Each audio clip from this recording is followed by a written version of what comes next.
Just letting everybody know.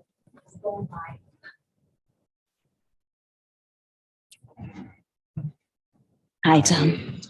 Good to meet you. Just letting everybody know.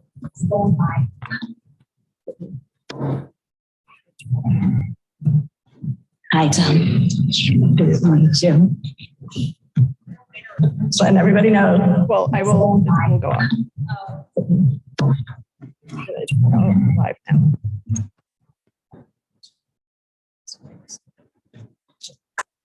No, I muted. So what we were hearing is the YouTube play with a delay. So I can just close that down. It's like it's streaming. So in order to stop the stream, You would go so live stream. As long as it says live up here, we got it. So just go here and stop live stream. So it's the three dots. Stop live stream. I'll still be here. If you want to end the meeting.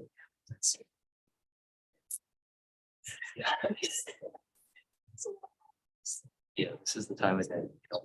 I'll stop the live stream. Yep.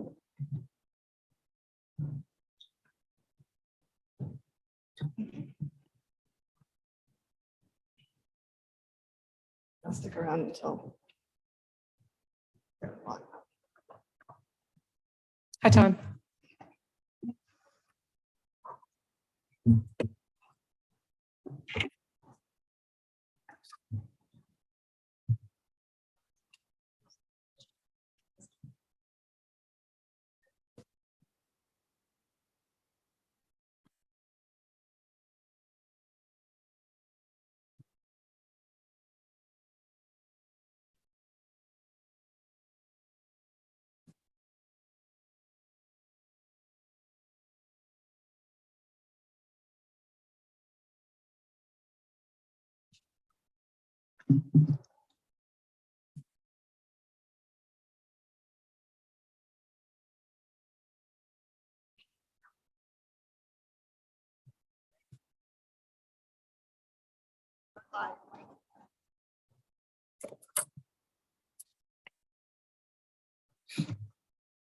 I know.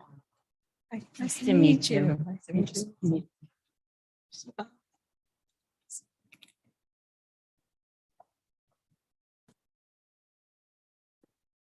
Hi.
I'm sorry.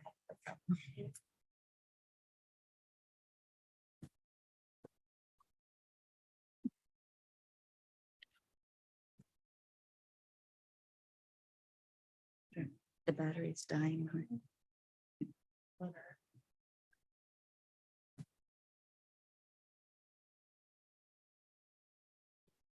have everything printed, so unless we need to go back in history, is it an easy grab? Melanie, we have a spare Chromebook that we can offer. Sure. I've got to trade out my laptop. Let's go.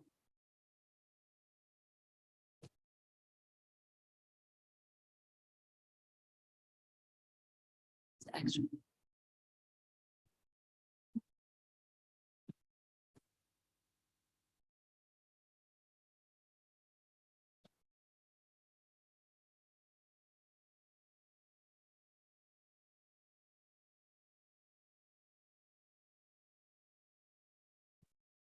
started dying the minute I unplugged it.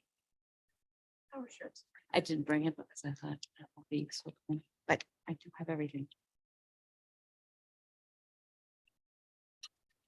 Sorry.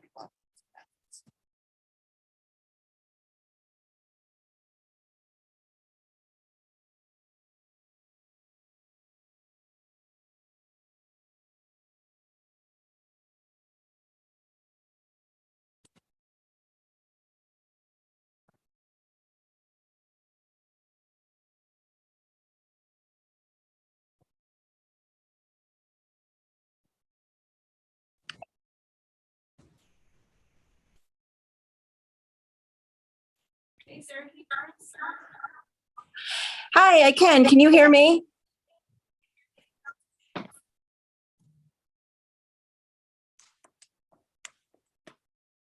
Oh, good. We can hear you. Are you going to have video or just phone in? Oh, we do have video. Yeah. Hi. Okay, I did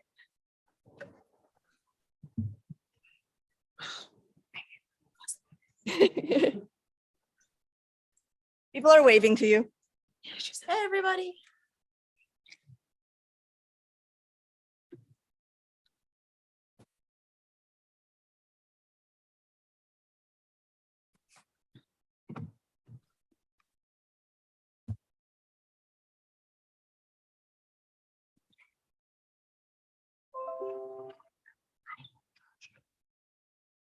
Nếu mà cao không? Đúng không? Hai mươi. Ừ.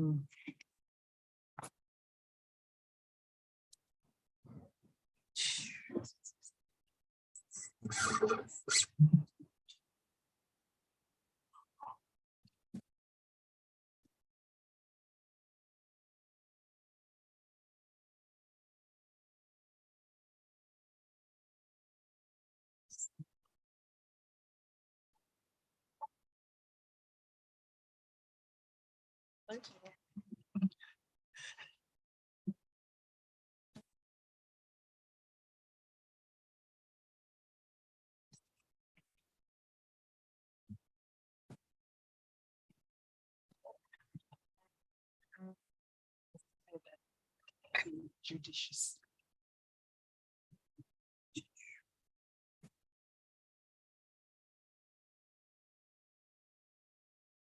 Thank you very much.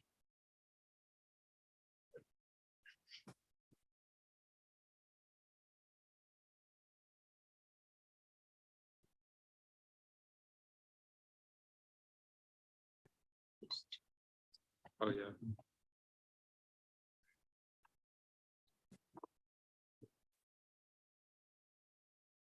Sure.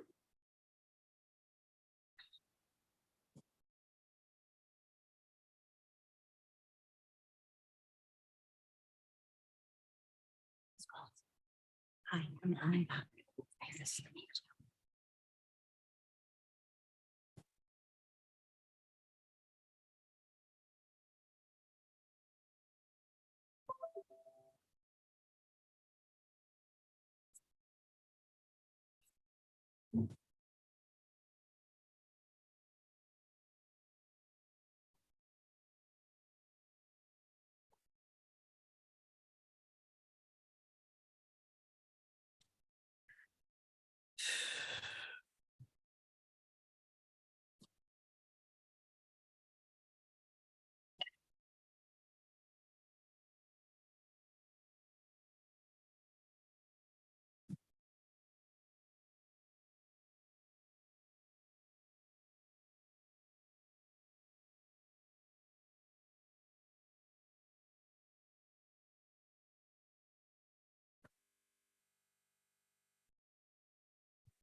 passwords. Fine.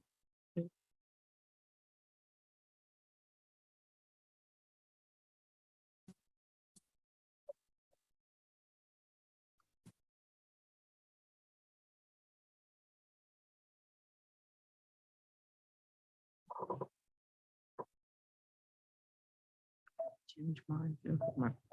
My laptop went dead. So I didn't know. I have an automatic password and then I had to remember what.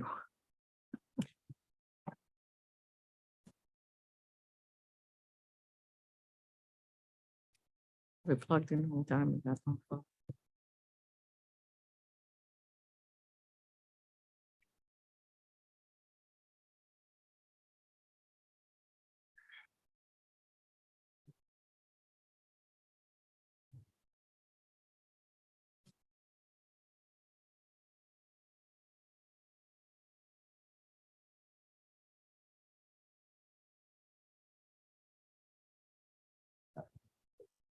Triggers.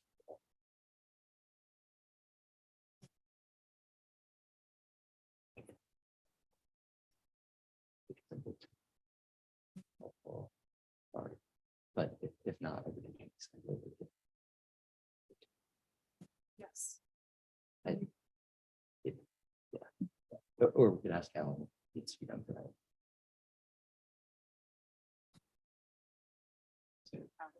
References. The oath documents. Oh. So it comes. No, Yes, that's perfect. Thank you.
It's oh.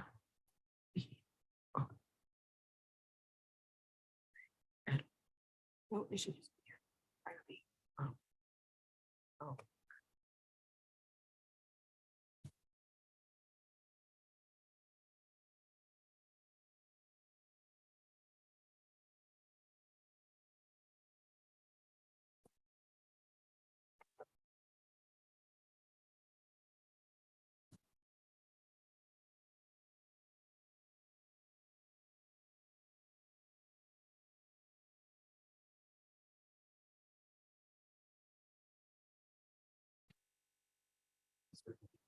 So just trying that first.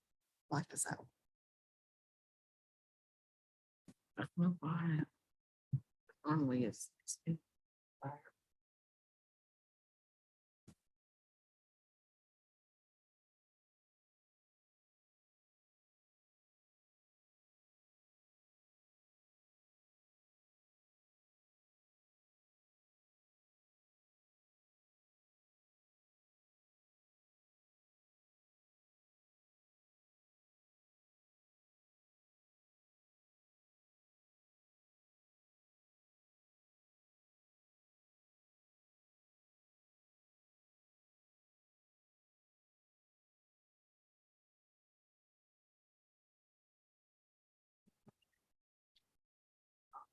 Just seeing if there's any other.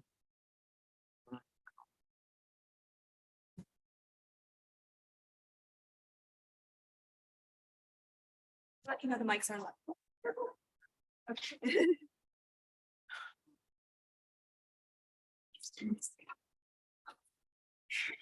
morning, good afternoon.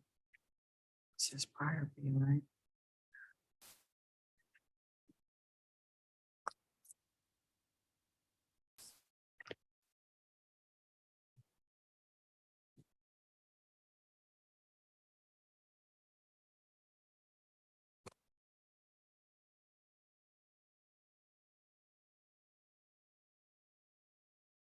So many variations.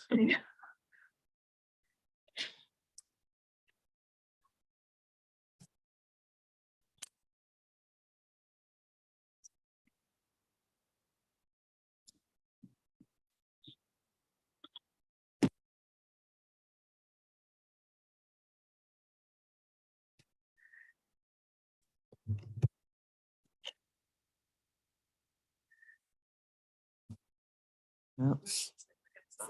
Yeah.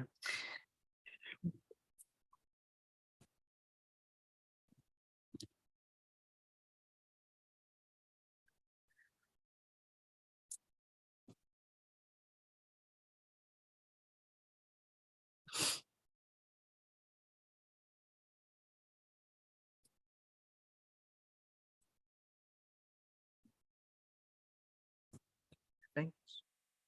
Say first.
Thank you.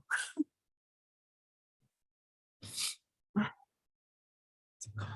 you like a tissue? Yes.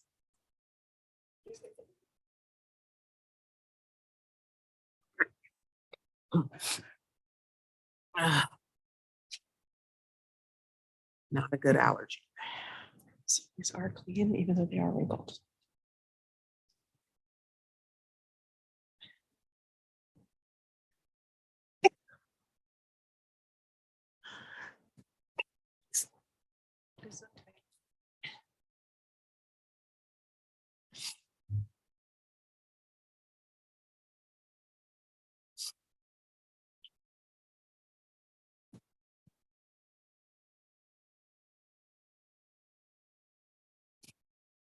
Appreciate it. Thank you.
When they're going through going to speed.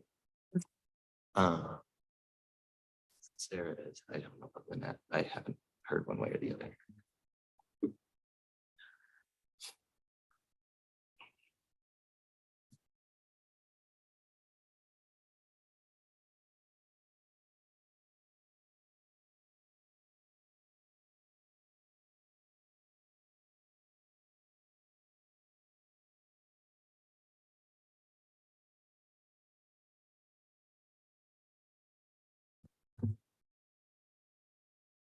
Are you all not able to get?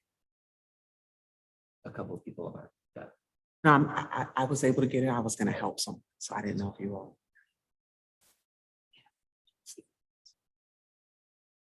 Does anyone need help? I was able to get in successfully. Does anyone need help? Goodness.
And my cheap sheet.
Dan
and Jenny's part.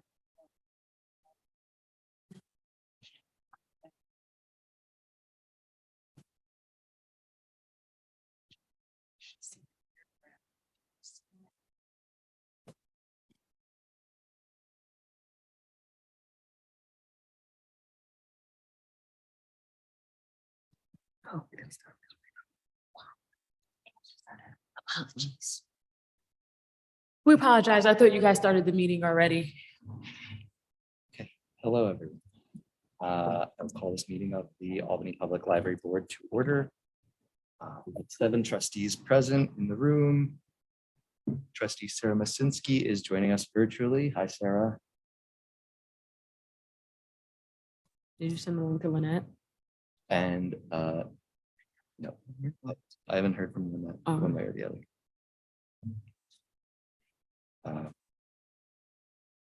That brings us to public comment.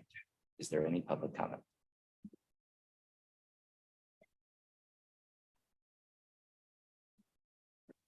Public comment is attached. I'm not sure if anything else needs to be. Oh, there's an additional public comment.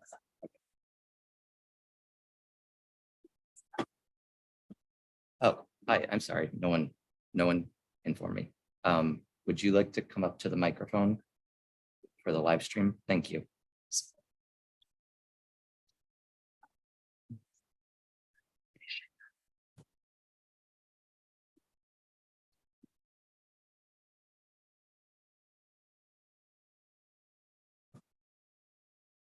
I can go.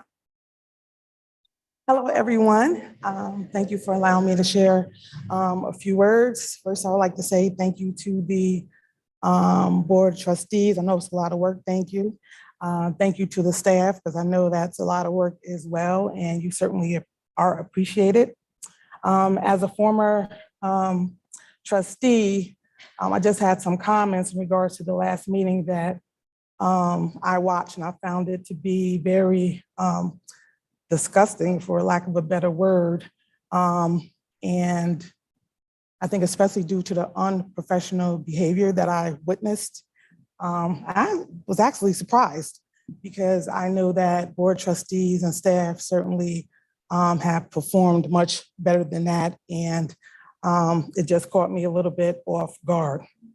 First, the board is elected and the staff is hired.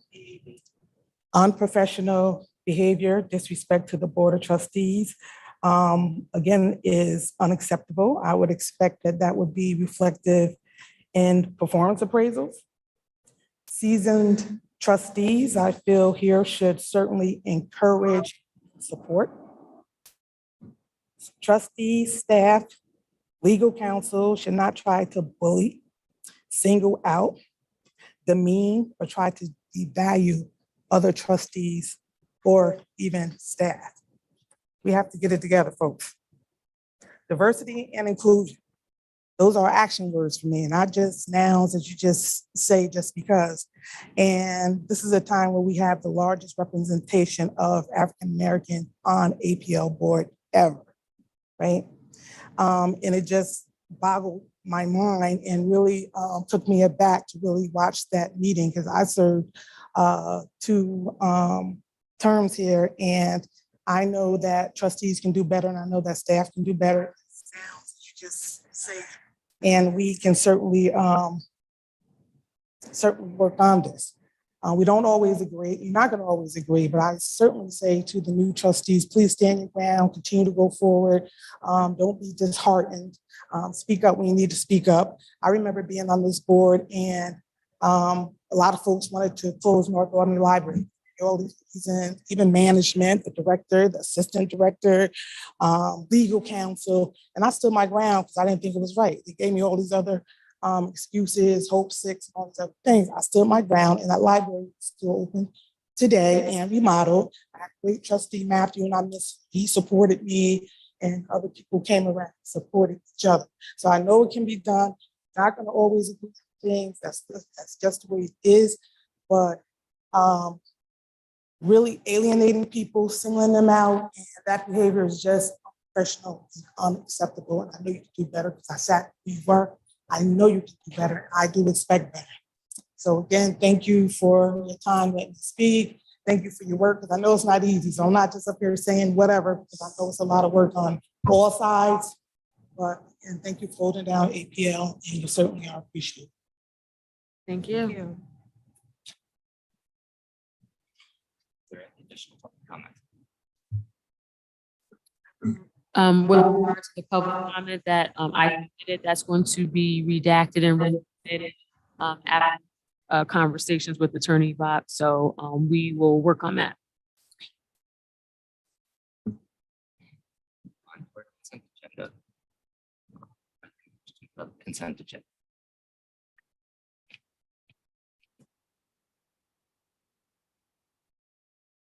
If there are any questions, I'll make a motion to approve. Consent agenda. Steve Downs, is a motion to approve. Is there a second?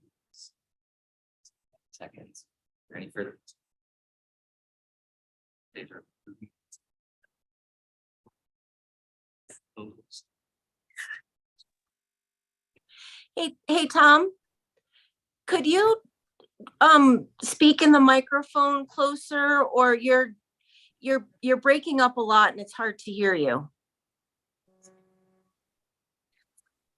One sec, Sarah, we're gonna see. Thank you, sorry. How's this? Is this better? Yes, thank you. Okay, sorry about that. So Sarah, when we take votes tonight, I'll just call your name out and you can verbally state it. That works. Yes, that works for me. How do you vote on the consent? I vote yes. Thank you. I think motion carries. Steve. Okay. Yes. Okay. In favor. Thank you. This brings us to our financial report. So, yeah, that might. Yeah, sure. Hello, the reports this month cover May 2023, which is 92% of the way through our 2023 fiscal year. Similar to previous months, the support and revenue are slightly higher than what was budgeted for. This continues to be in line with where we were last fiscal year. And expenditures were 80% of the modified budget, with payroll costs continuing to be the main reason for expenditures under budget. Adam? Okay, thank you, Sean. So the same trends present in recent months have continued today. Payroll related costs remain well under budget due to ongoing vacancies and will end the year about 8% under budget. Utilities costs have remained manageable relative to what we were seeing this time last year. 24,000 last May compared to 17,000 this May. And the administrative and miscellaneous section of the budget remains underspent in large part to the tax cert payment line. If anyone has any questions on any reports, be happy to field those.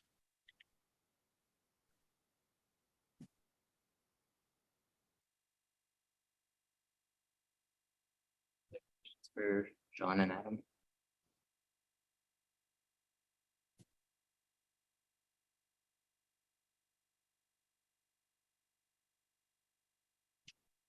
Questions? City and liaison. Trustees attend any events unless they want to share.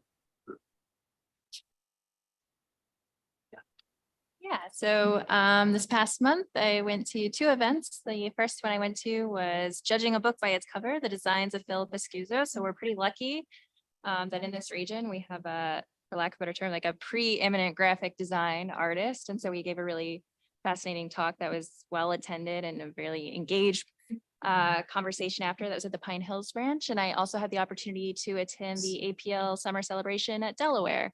And despite the torrential rain, the event was moved inside and was very robust and full of families, and was a great event. The others?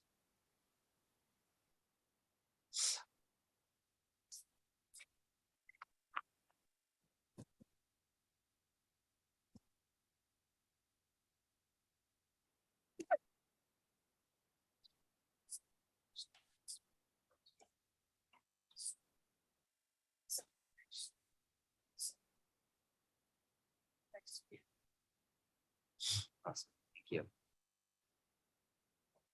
Okay, we'll move on to policy and governance committee.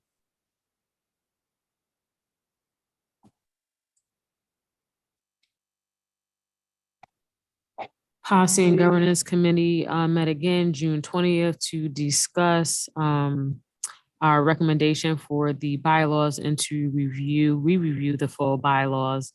We did as such.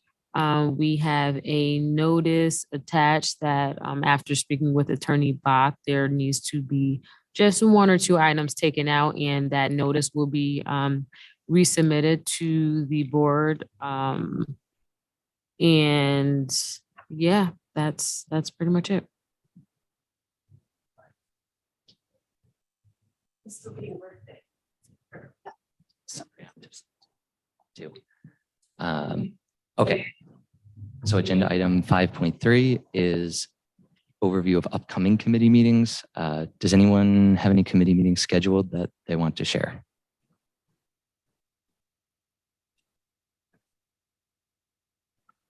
All right. So I guess that brings us to our director's report. Good evening. So I want to, lead off by just giving you a brief recap of the summer centennial celebration at the Delaware branch on June 24th. We had heavy rain on and off that day, but it really didn't dampen the event at all. We ended up with over 200 visitors coming through on that Saturday. And it was a really powerful reminder of what a weekend library event can do for the community. And we had the Balloon Lady, Yankee Holler, the band, face painting, the owl show. I mean, it was kind of incredible the amount of activities we were able to jam inside Delaware as a result of having to shift inside for the rain. So everybody had a good time. Free ice cream doesn't hurt ever. So really happy with the turnout on that day. Congressman Paul Tonko stopped by as well to deliver a proclamation, which was very gracious of him, and we thanked him for all the support he's shown libraries over the years. I will move on to the safety committee update. We had a couple of listening sessions in May as a follow-up to staff development day. And we've also been conducting safety walkthroughs through all of our facilities. We've completed Washington Ave, Howe, Delaware, Arbor Hill, West Hill, and Pine Hills, and Bach and Albany will be scheduled soon.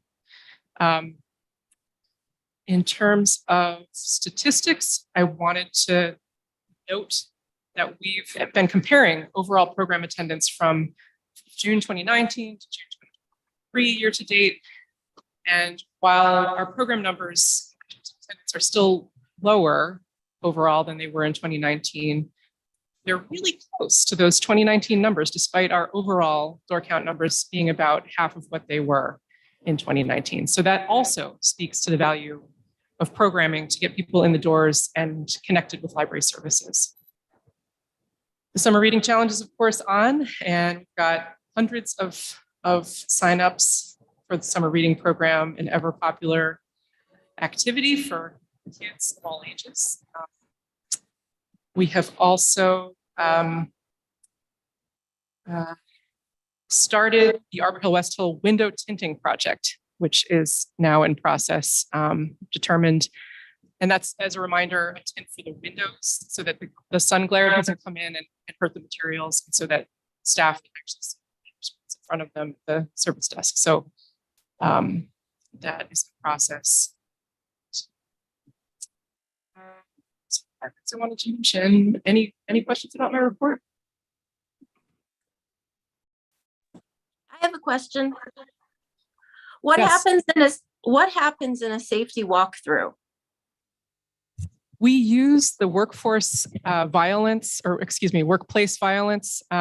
checklist that's provided by, I believe it's SEIU, which is the union that oversees CSEA and other unions. But it's basically a checklist that we go through to make sure that all of our facility spaces are doing what they need to do to keep staff and patrons safe. So we identify weaknesses like places where there's low visibility. We might suggest that there be like a convex mirror so that staff can see a blind spot behind them.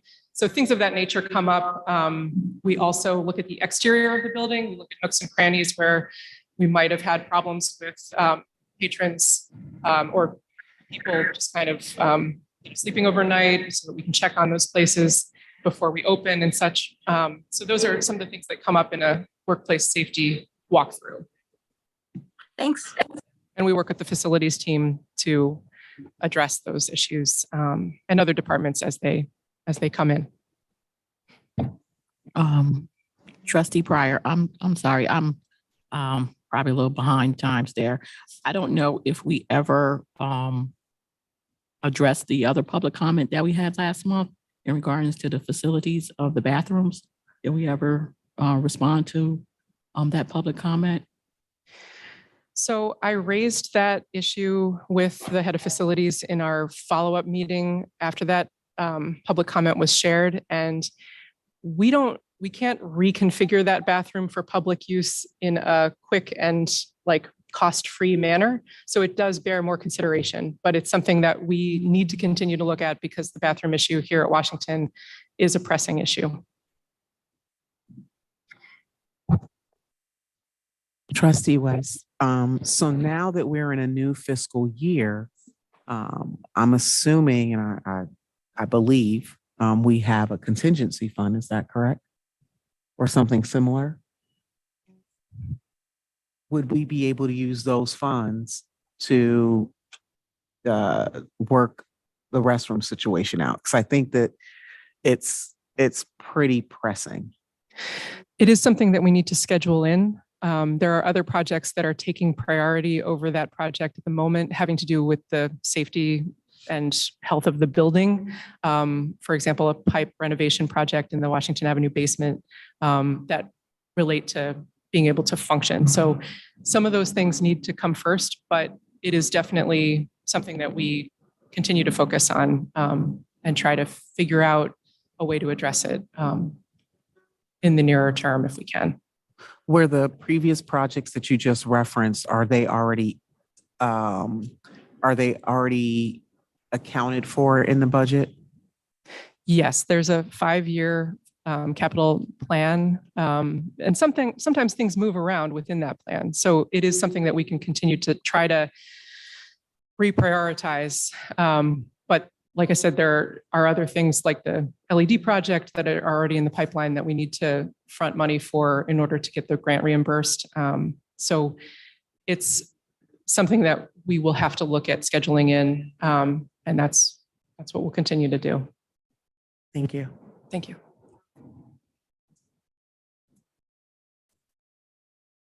I'd like to congratulate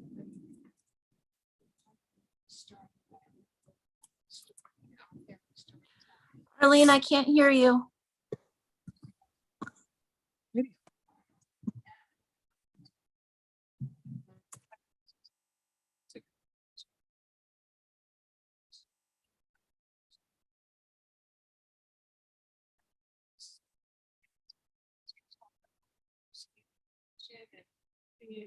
Accessible to people in the community. This is a wonderful step.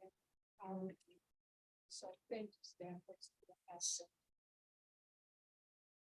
Thank you.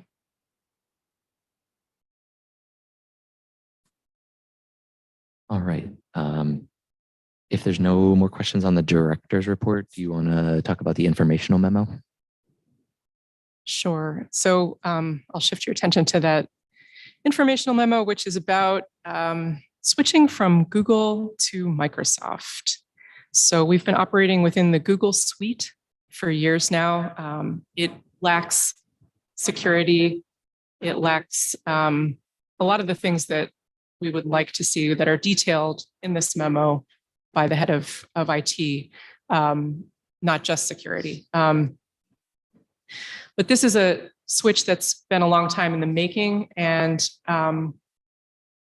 the assessment of the IT department is that it's going to strengthen our security, make us more compliant.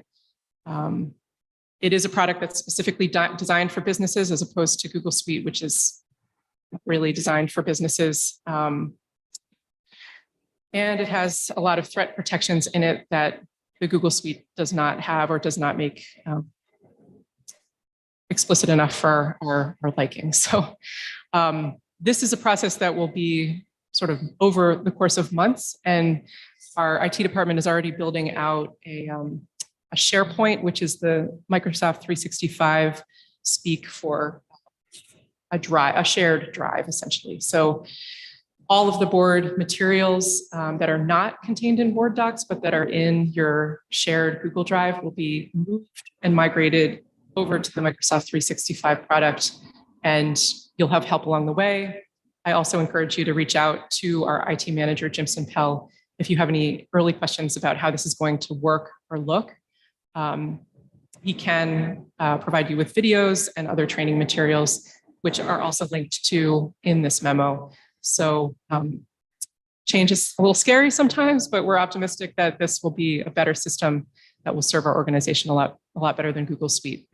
I haven't worked in Microsoft 365 since I was, I don't know, since the late 90s, I want to say. So I'm a little, but Jimson assures me that we'll be okay. We'll get through. So I look forward to sharing more about that process with you, and as I said, supporting the board in that switch. Yes. I want to applaud your IT staff. We switched over for all of the libraries in the Sal's and Mohawk Valley service areas. That's a ton of libraries. And we did it just before everything shut down for COVID. So we were able to work while everyone was working remotely. It is secure. You're gonna have to remember a password, but, and it's hosted in a cloud. So there's more security there. It's just a wonderful, wonderful, wonderful switch. And thank you to the IT staff for making it happen. Trustee West. So in setting that up, because I didn't see it referenced in the report, will you also be moving to a multi-factor authentication? Yes, I believe that's part of the Microsoft 365 experience. So If you opt into it. Yes, that's why I was checking to okay. see if you've Yeah. opted into it. Yeah, I think whatever gets us into compliance will be done. And I think that's part of it. And how, sorry, another question. So if you're moving to the MFA, how will it be rolled out to staff? And does that affect the board as well? I'm assuming it would affect us too. Yes, all of the board's documents that are not in board docs will be, so all the documents that are part of Google Drive, the Google Drive that's dedicated to the board, all of that will be migrated into Microsoft 365 in a SharePoint, which is the Microsoft equivalent of Google Drive. So that will affect the board. And the staff migration is being handled by the IT department as well. We've already shared some training materials with the staff, as we have done with the board.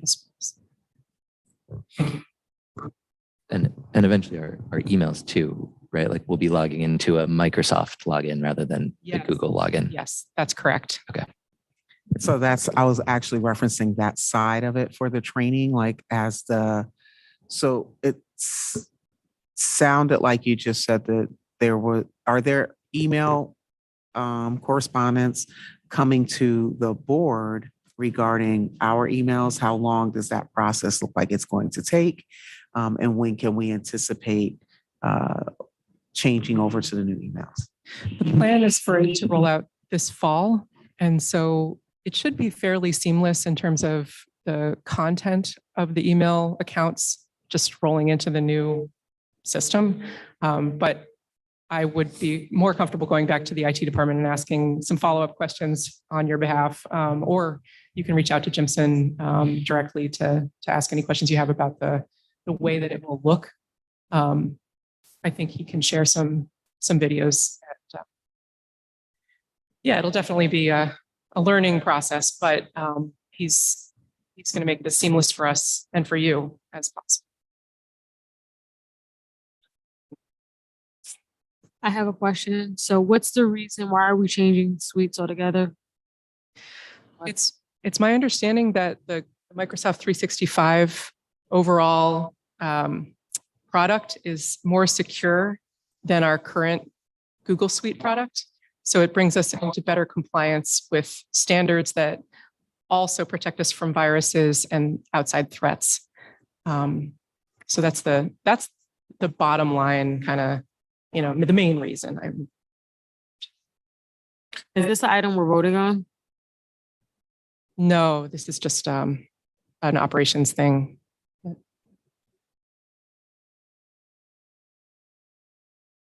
That we've been planning for a while. So What's the difference in cost? that's a good question. I don't have a ready answer on that, but I can find out for you.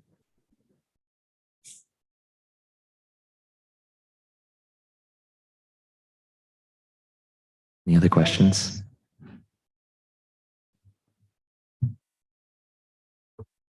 All right, if not, we will move on to unfinished business. When I was looking at this, I'm thinking now maybe it makes sense to,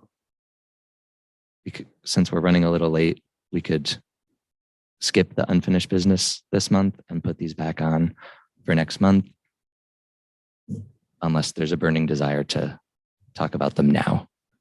So I'm sorry. I understand the need for time, but in light of last month's meeting, I most assuredly believe that we should talk about board meeting ground rules and quarterly board evaluation. Okay. That's fine if we want to. I thought it might make sense for the new executive committee to look at them before we adopt them. But whatever the group wants to do is perfectly fine.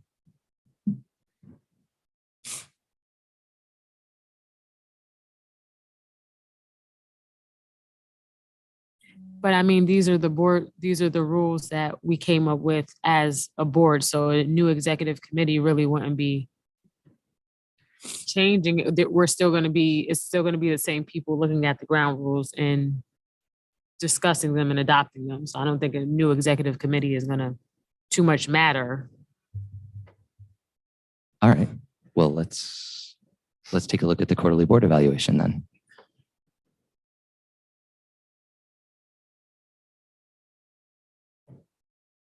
We walked through the changes last month. Does anyone have any additional thoughts?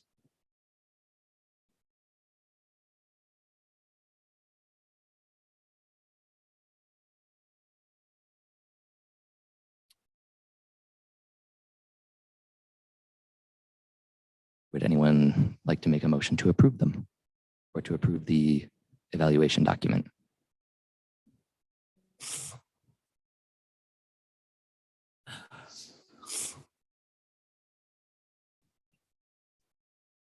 Said need a motion to approve. Yeah, if you'd like. Didn't it come out of the executive committee? Yes. After it was already brought to the board, discussed, went back, and then brought forth again. So I think Sarah's right that there's a recommendation from the executive committee, so we just need a second. All right, Trustee Gauss seconds. Is there any further discussion?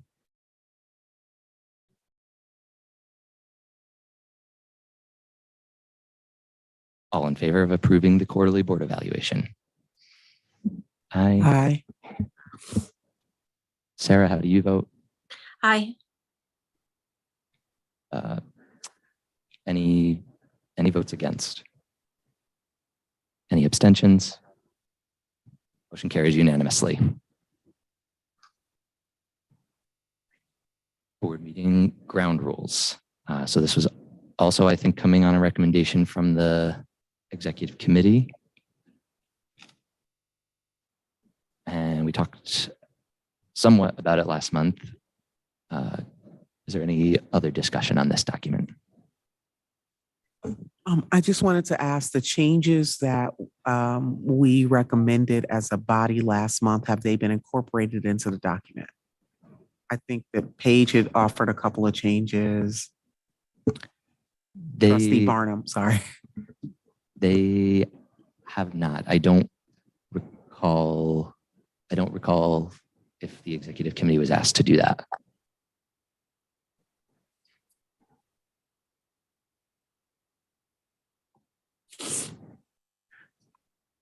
Does anyone else? Do you remember?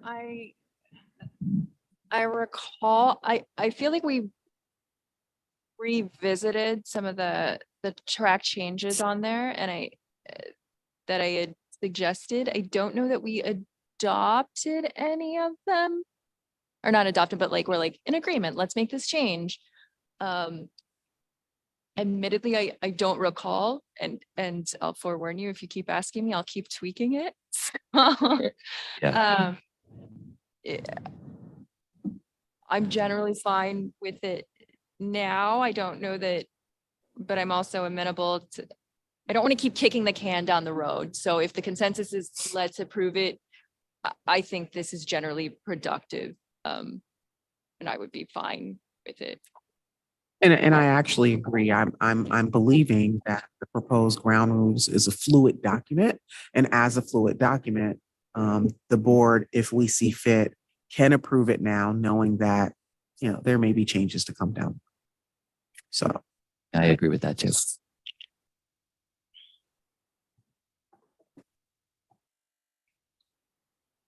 Well, if that is agreeable, then we could take a motion to approve the ground rules.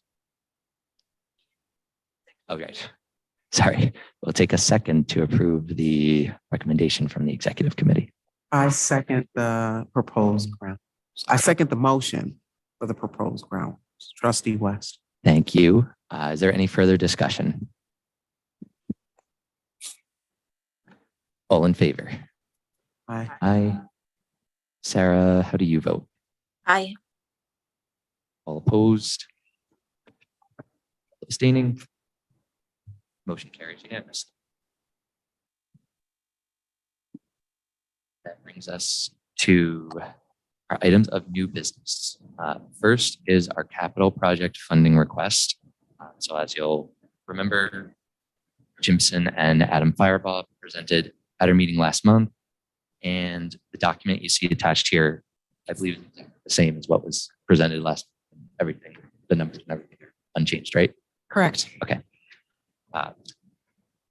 So is there any questions or discussion on this item? Well, facilities made a motion to bring it, so it just needs to be second. Right, then we'll entertain a second if there are no questions. Trustee Gauze seconds. Is there any further discussion? All in favor of approving the capital project request? Aye. Aye. Sarah, how do you vote? Aye. All opposed? Abstaining? The motion carries unanimously. Next is our update on quarterly strategic plan. All right. I want to first thank you for approving the capital request. Look forward to providing you with updates on those projects as they come along. So this quarterly strategic plan progress report includes not just some progress on the tactics that we devised and that you saw earlier in, I want to say April. It also articulates some of the significant staffing needs that we have in order to meet future goals and future objectives and tactics as part of this excellent plan. So I want to go through the staffing needs. I want to focus on the staffing needs and touch on some of the progress as we go through this document together. So the first objective under community engagement calls on us to assess and respond to changing needs. And right now, we simply don't have the staff capacity to send our branch staff out to all the places we need to be because they're needed to support the business of the branch. So looking at our budget and looking at some of the retirements that we've had and that have actually one key retirement that we had that we are not replacing, we were able to carve out 2 full-time librarians that we can devote to programs and community partnerships. This is something that we're looking to make into an actual department as opposed to one-person operation that right now we have a coordinator for programs and community partnerships, and they coordinate with staff committee consisting of the same branch staff that are stretched too thin now. So creating a department will unlock a lot of potential for this set of goals and objectives, for this goal and its objectives. You can see on, and I'm going to make reference to the revised organizational chart on page 4. As I go through this with you, you can see the 2 additional full-time librarians under head of programs and outreach, which is actually read head of programs and partnerships. That's the title. So that was just a typo in the org chart. The current, as I said, programs and partnerships coordinator will assume this new role of head of programs and partnerships with these 2 new librarian 1 positions reporting to them. And this creates a substantial department, whereas now, as I said, we have one person working in the staff committee. That said, some of the progress call out some of the progress that we've made on this objective to assess and respond to the changing needs of the community, namely the collections for young readers in the top 5 languages spoken in Albany other than English, which are being established at the Arbor Hill West Hill branch and Washington Ave branch. We also developed a plan for an annual survey to address community program needs. And we'll be sharing that survey with the community this coming fiscal year, this fiscal year that we're in. I want to move on to second objective of developing, maintaining, and regularly evaluating strategic partnerships. This is an objective that we will be able to better meet with our new head of programs and partnerships, working with our new head of community engagement, which is another position that you will see on the organizational chart. We're not actually adding a new L3 position here because this position of head of community engagement the person already exists. It's just going to be a shift to a different role within the L3 level. So I'm very excited about that because this person will be able to support all kinds of new strategic partnerships, and the Department of Programs and Partnerships will be able to make the most of that along with the community engagement, head of community engagement. In addition, I know and you know that we need a volunteer corps here at the library, and that's something that I know has come up a number of times. And in order to really launch a successful volunteer program, we need a staff person dedicated to supporting it. We can't just kind of put that on any of our existing staff. So the head of community engagement, again, L3 roles, will be overseeing a part-time library assistant to run our internship and volunteer programs, which will in turn, we hope, feed our pipeline and create a more diverse staff here at APL. We know that once we get people in the door and feeling fulfilled from internship work or volunteer work, it's a lot easier to show them the pathway to employment through the civil service process. Moving on to the workforce goal, growing people and careers. Under that first objective, establish competitive salaries for incumbent and future employees. We held negotiations in May and June of 2023, obviously with CSEA, and those negotiations were inclusive of sustainable salary increases. Update you on later. Secondly, develop recruitment strategies to increase diversity among staff. Again, our new community engagement librarian, our L3, would help substantially with this goal. This is not an additional position. Again, this is the same as the head of community engagement position I was describing earlier. You know, it's spelled out here as community engagement librarian. And this would be the person overseeing interns and volunteers.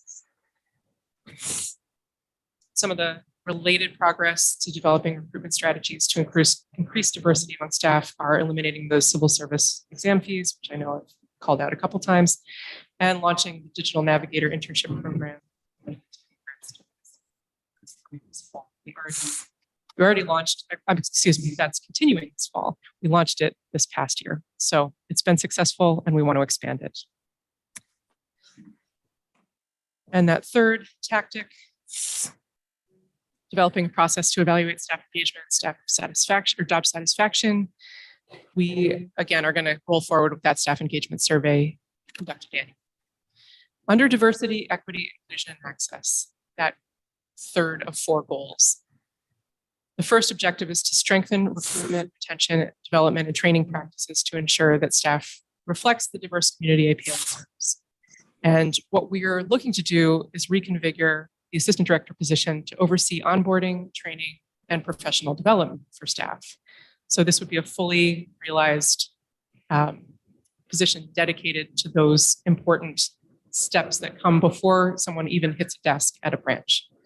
So regardless of the recommendation that comes from Clarity regarding the level of the HR professional that we need, we do need a dedicated person on the admin level who can oversee the onboarding and training that staff need before they start working at service desk.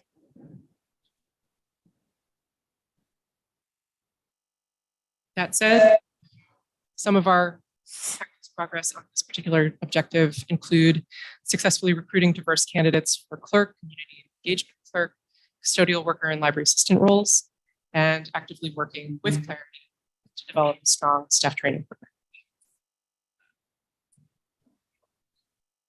I do want to call out the progress made on updating our policies. The P&G committee contributed to the DEI informed update to the meeting rooms policy, which was approved by the board earlier this year.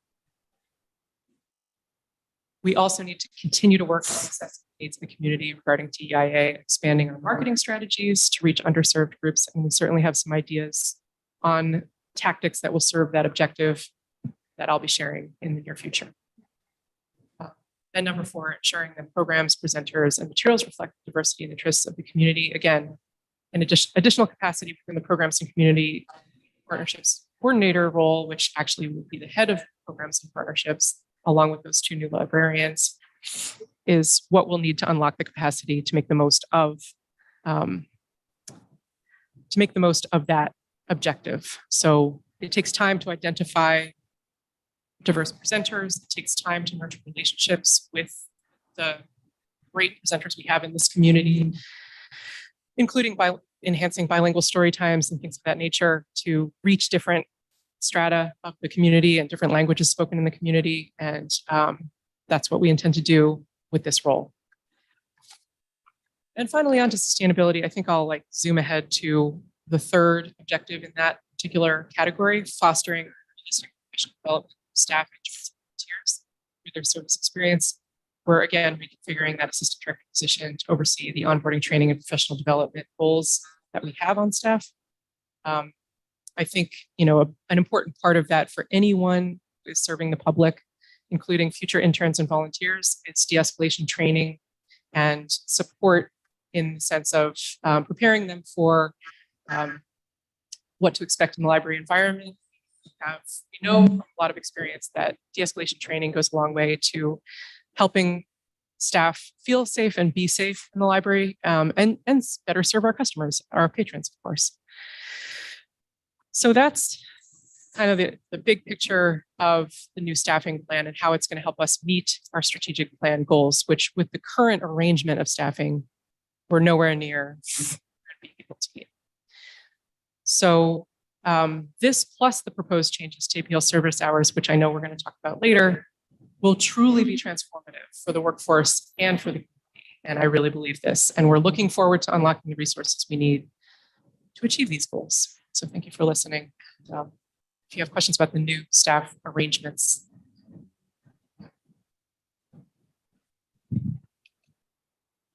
I was listening the whole time, but is there already an L3 employed, or is this a new hire? The 3 L3s that are proposed are all already within the organization. Okay, and then the new hires would be working with? The 2 new librarians, one dedicated to adult services and one to youth services, would be under the head of programs and partnerships. And the new part-time library assistant would be working under the head of community engagement.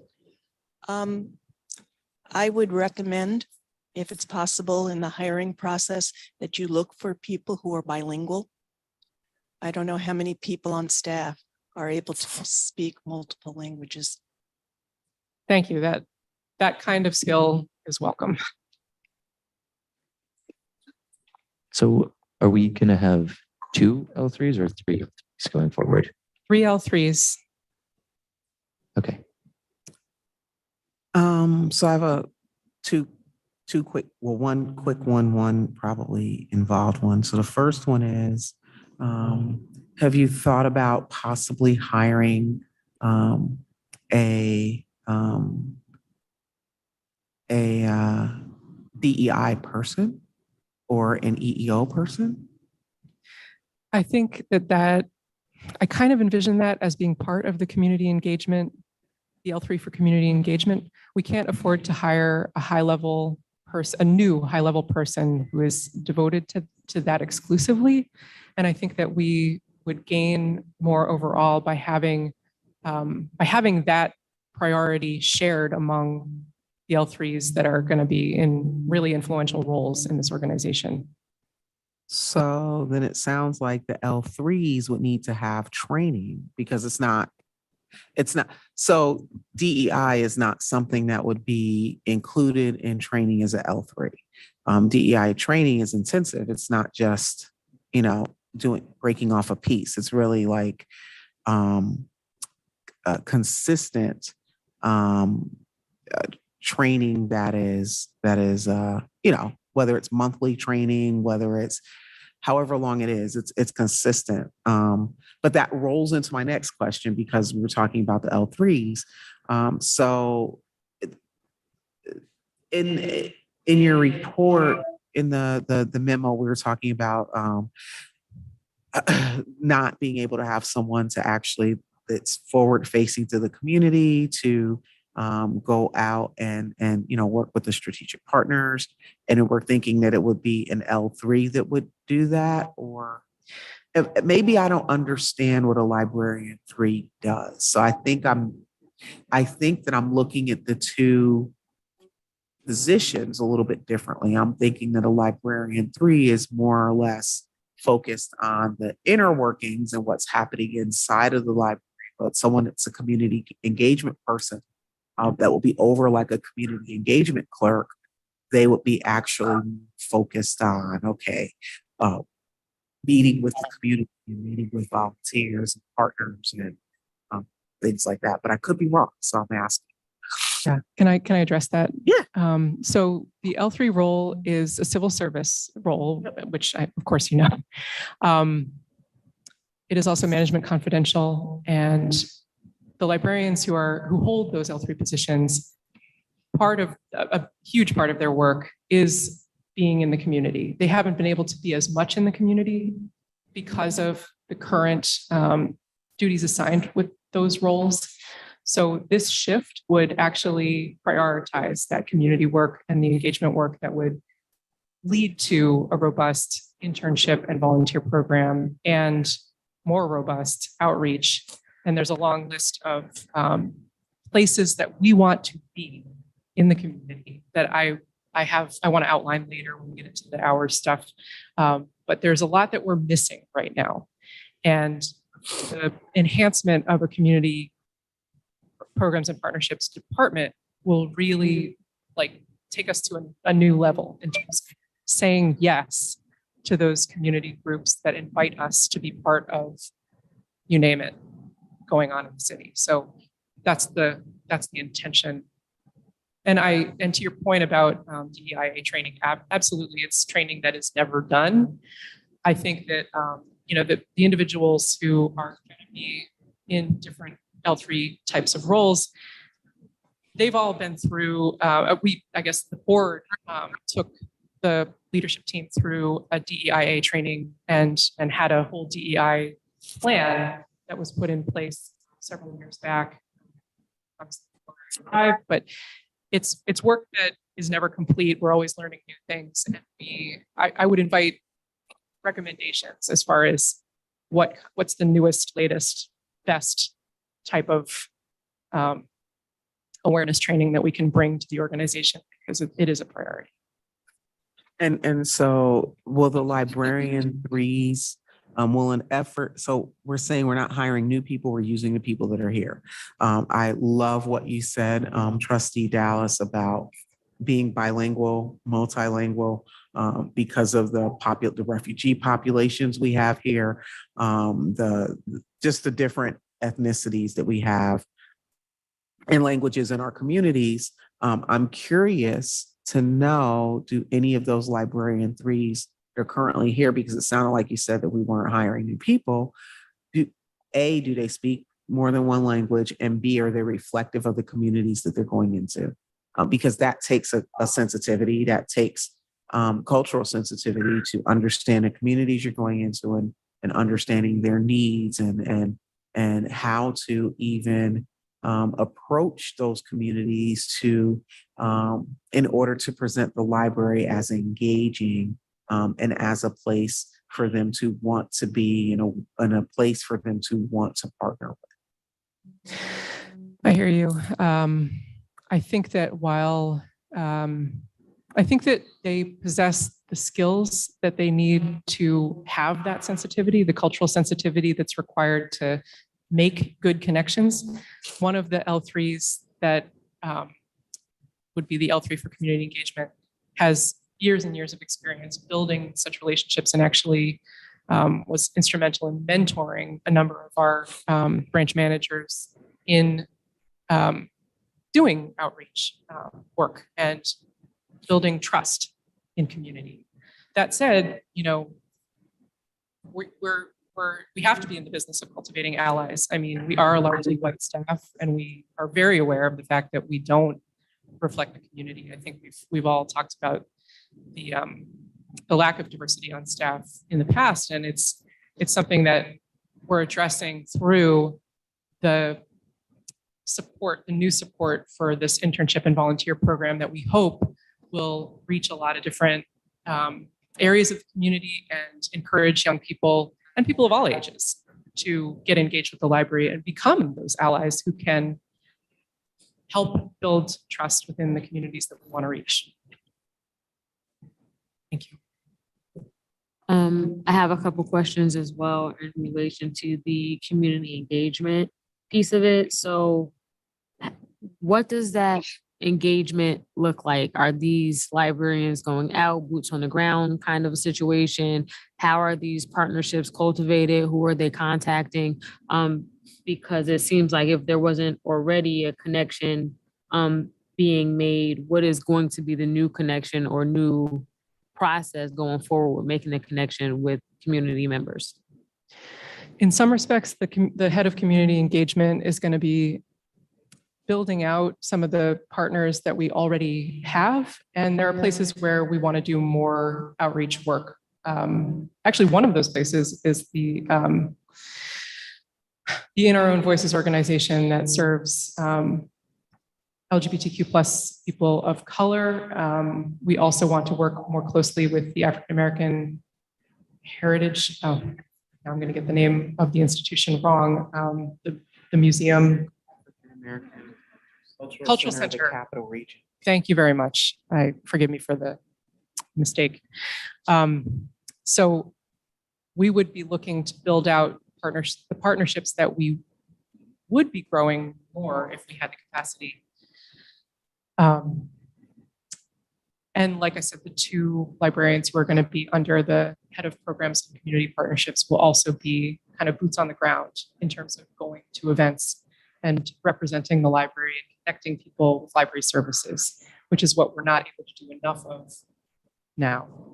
So I guess my question is more specifically, how is it going to be different if you're with recruiting new partnerships? Because if you already had partnerships and those partnerships really are not given the results that we need or as much of the impact that we need, I get that we'll work on those partnerships to develop more of a relationship, but in reference to recruiting partnerships with organizations that are more ingrained in the community, what does like outreach look like? Where can even what community events are they going to? It seems like a lot to put on the position, the amount of outreach that would need to happen realistically.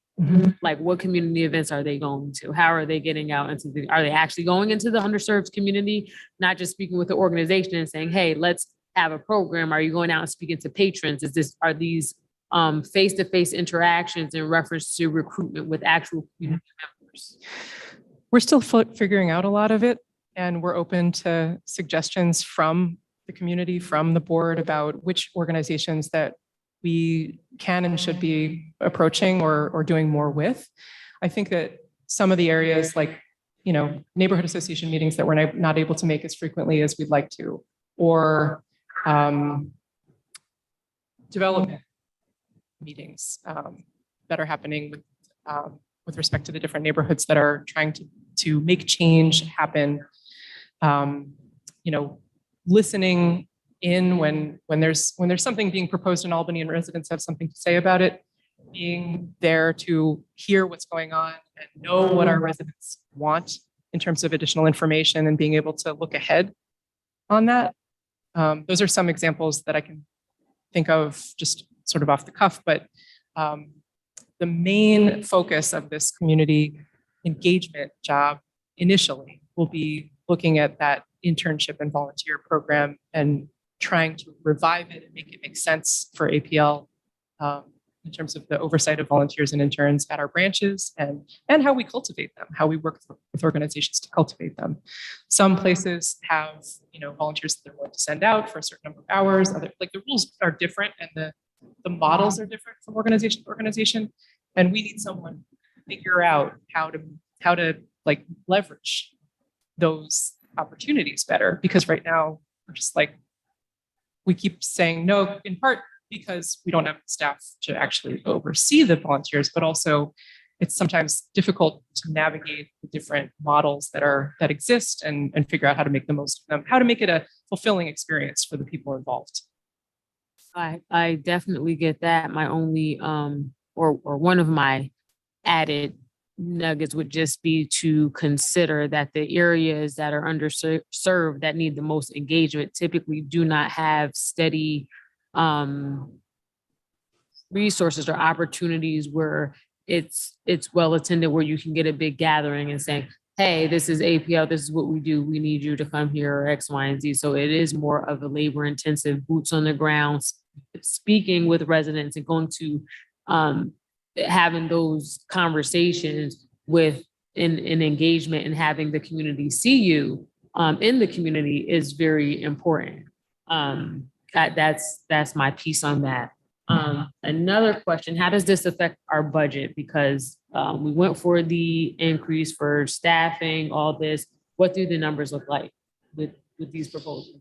So we were very mindful of the fact that we really don't have extra to go around right now, which is why instead of proposing a whole bunch of new positions, we're limiting our new position creation to 2 librarians and a part-time library assistant. And all of that is made possible by the retirement that I mentioned earlier and some capacity that we're able to gain through eliminating or changing, I should say, the HR position and the way it looks within the library. So this is in anticipation of a recommendation that we're not going to need an HR director per se. That still needs to play out. And I know the board's going to be receiving a recommendation from Clarity later this summer. But that's kind of what we had in mind there. So there isn't a huge increase in payroll budget that we're looking for. And I'm not like making a request for anything. We're able to fit this into our existing payroll structure. So with the existing payroll structure, how it's changing from what we were doing previously, is there any way to get eyes on our numbers, how this is affecting us, or what were raises, salaries, how they're different from the previous structure and what they are reflective of now, even after negotiations and everything on one document, so we can see what the difference is and where the money has shifted to, I guess you could say? Definitely. It's a little early to share all of that just because of where we are in the process. So I can address that in executive session, but yes. Mm-hmm. Okay, and just one last question. The engagement that you did with the Centennial, for example, how are those the minority businesses that you cited, how many of them were there? How did you outreach to them? What did that look like? So the minority-owned businesses that we engaged for the summer Centennial celebration and the kickoff, in a couple instances, actually all of the instances were businesses that we have worked with in the past. So we were just intentional about that as we look to, bring in presenters for these events. It kind of, if we worked with them in the past, they're not new partnerships basically, because it kind of almost appears that these are new businesses that we haven't worked with, and there was some like engagement going out to recruit newer businesses. So that really isn't maybe that's just the way I interpreted it, but that's not really the case. Okay. Got it. Yeah. So in total, with the businesses that you had, were the Black-owned, women-owned, what were the stats like for that? I believe 2 were Black women-owned businesses. So I think Michaela's Lemonade is one. And the other was a yoga instructor. And then another Black-owned business was the DJ operation that we brought in for the kickoff. And I think that was it, unless I'm missing something. Volunteer. Oh, yeah. The Radix Center, the MVP tables, yeah. So that's the.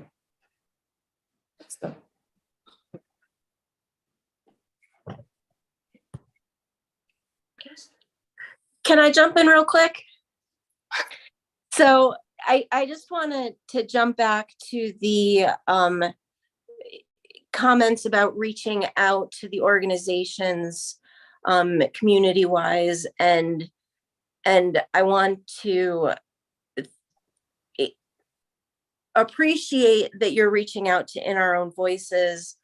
I think that the LGBTQ population in the area, particularly the youth, are a group that often gets overlooked and are very stigmatized. And I think that it is very important that we, as the board and as the library, are aware of this group and are thoughtful to everyone's needs with that. So that is my 2 cents as a thank you for reaching out for In Our Own Voices. I think that they will be very helpful all around. Thank you.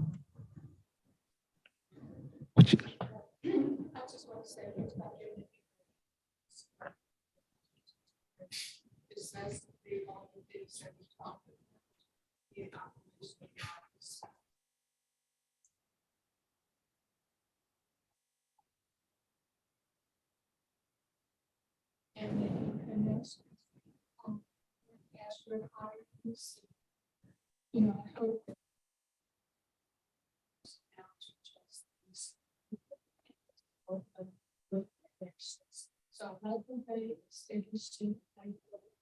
There's a white vegetable text. And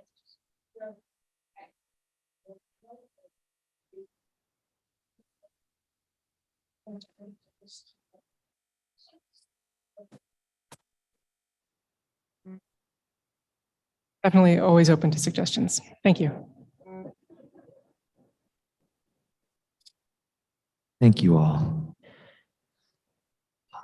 Anything else about the strategic plan update before we move on?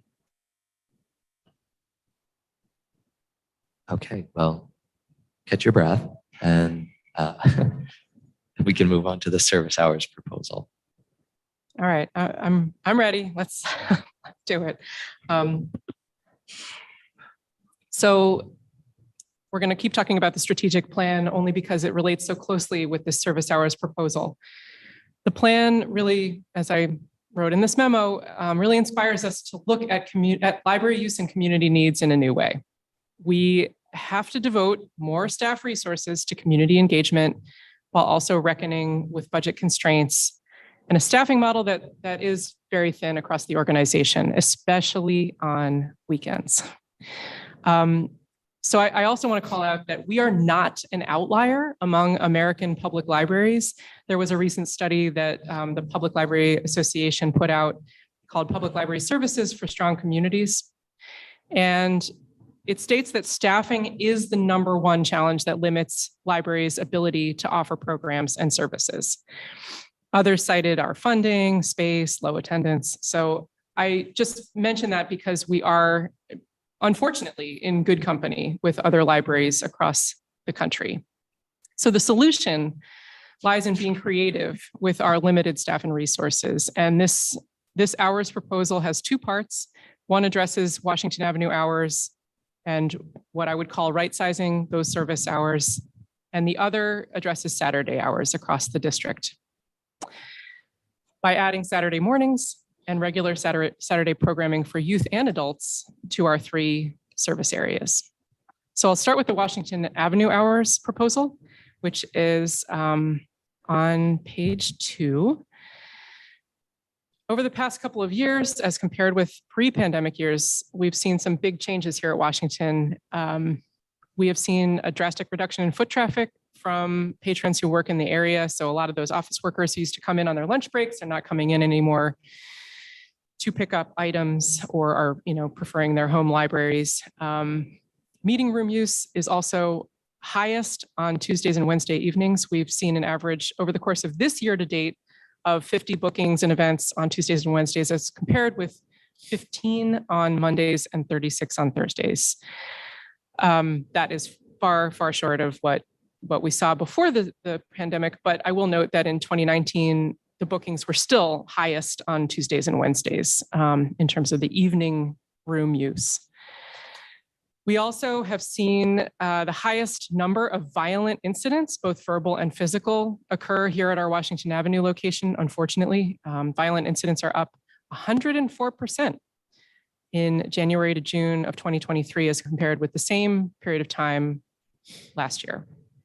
And these incidents do take a toll on staff because Washington Avenue staff are on desk so much of the time. There's actually very little opportunity to gain some of the skills and training that are needed in order to keep up with the needs of our patrons and keep everyone as safe as possible in our library space. In addition to the changes in use that I just covered, there was a change in the state law that governs the number of hours that a central library needs to be open.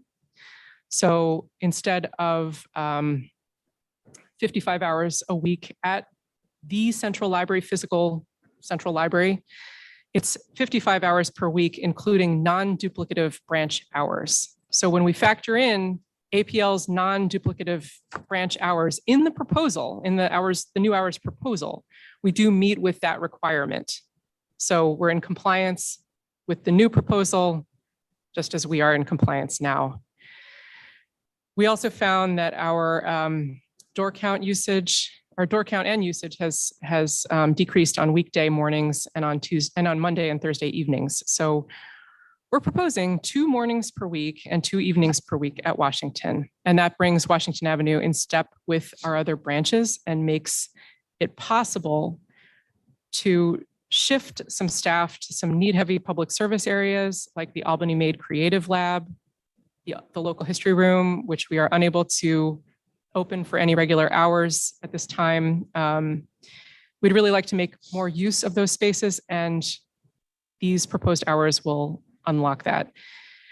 It will also give more time for staff to work on collections and develop professionally through committee and project work that really benefits the whole system and by extension, the whole service population.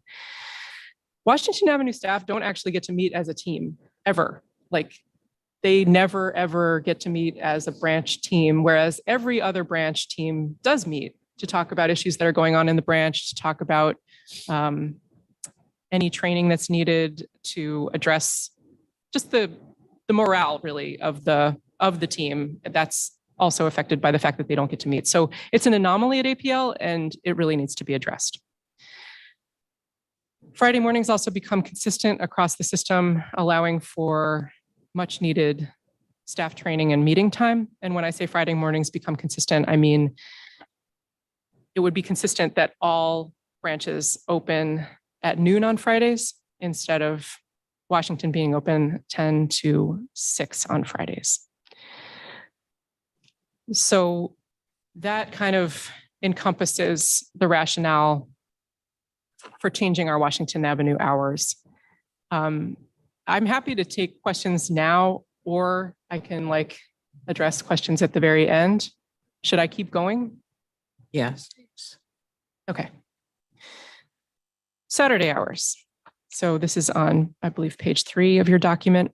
We're proposing opening 3 branches from 10 to 5 on Saturdays, the largest branch in each of our service areas, central, eastern, and western parts of Albany.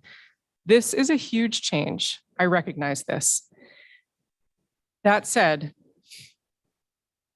The staffing levels to support regular Saturday programming are just not where they need to be if we're going to offer programming for youth and adults. And what we know is that working families and caregivers cannot get to our branches as much during the week as they can on the weekends. We're also not providing like a full library experience insofar as we're not able to offer these programs that then lead into other opportunities. And I'll give you an example that's based on First Saturdays here at Washington Ave, which are only made possible by adding temp staff to those days.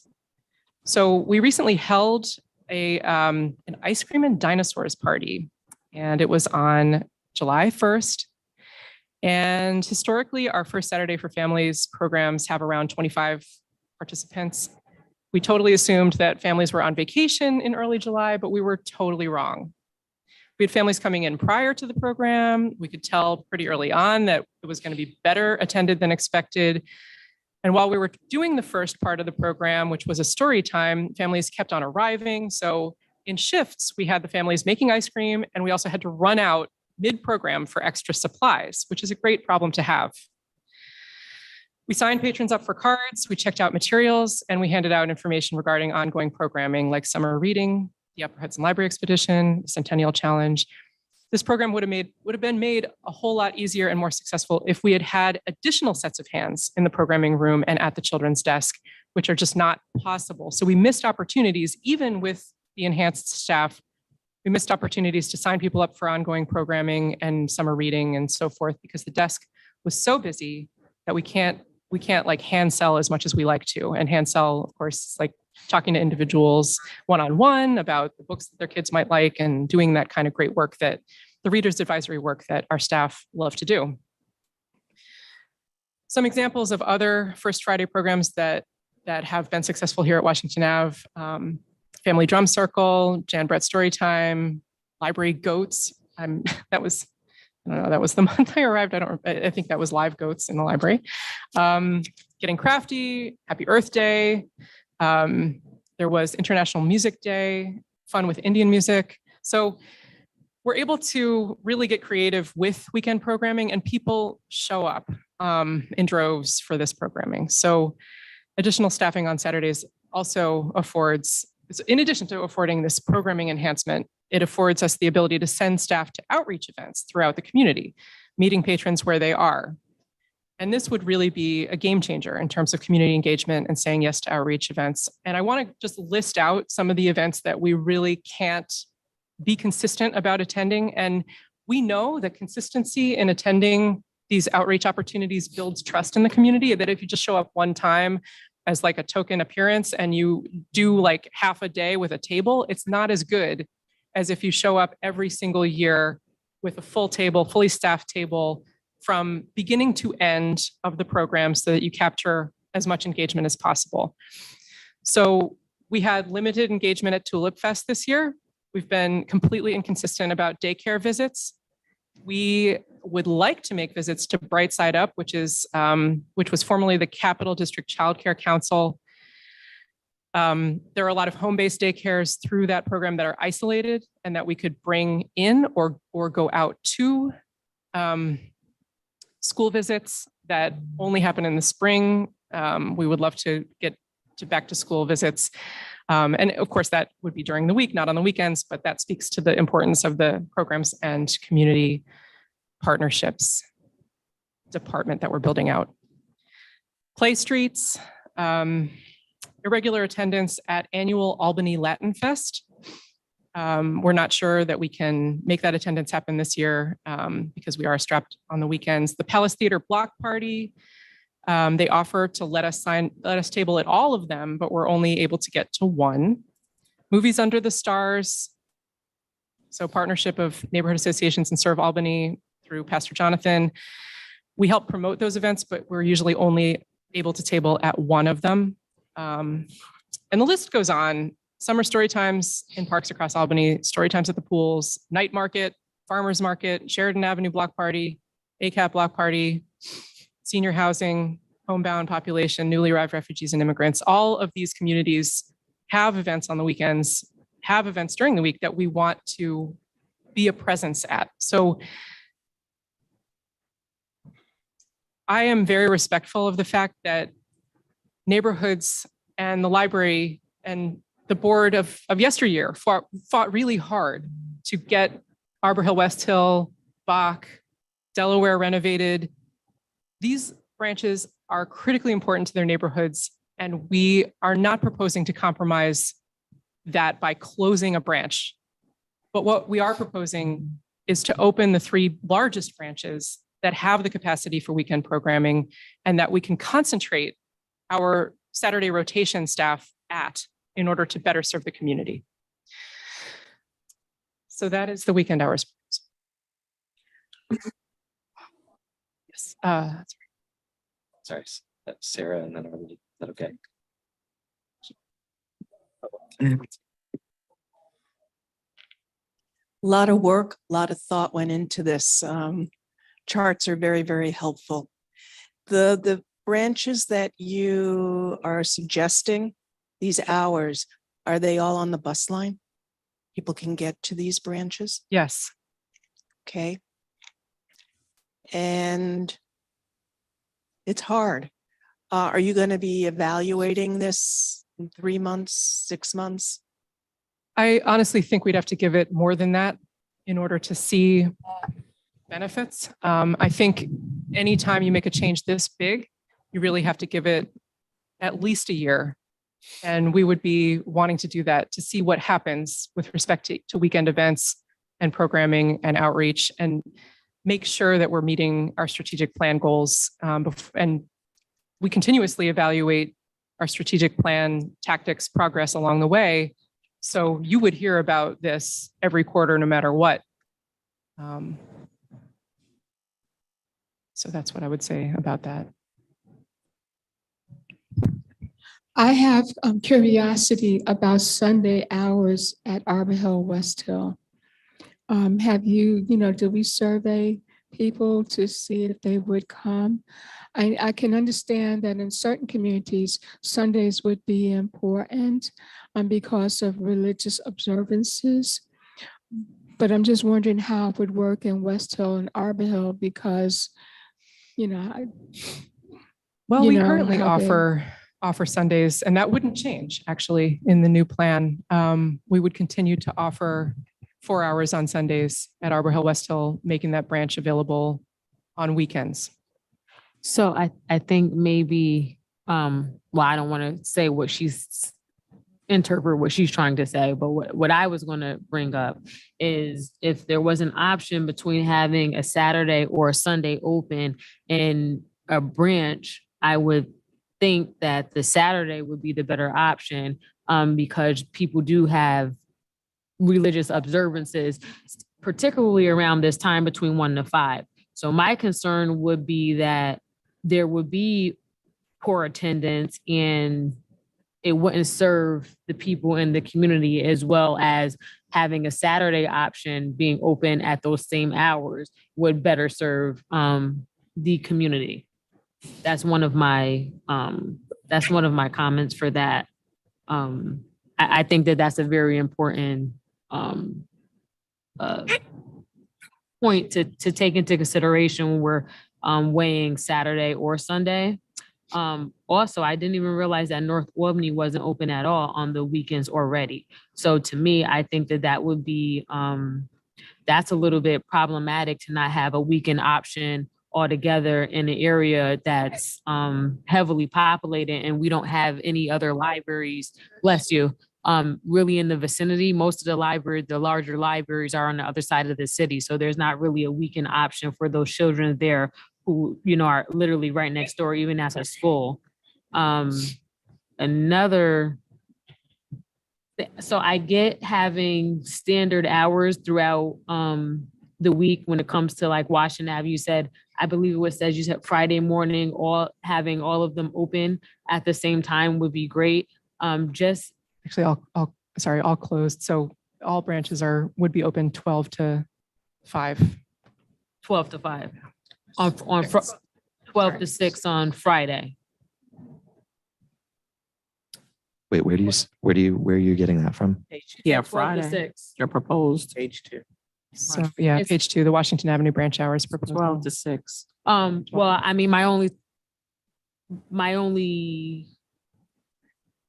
I guess, issue that I would raise with that, just remembering just being just a patron. It is good to have at least one option if you have all other libraries closed and you do need something, a service done, a paper printed, you need to access the internet really quick. You need some type of service that the library provides. At least having one option open would be a great thing for patrons in the city. That way they know if one isn't open, all other libraries are closed, but I can come to Washington Ave and I can get X, Y, and Z done.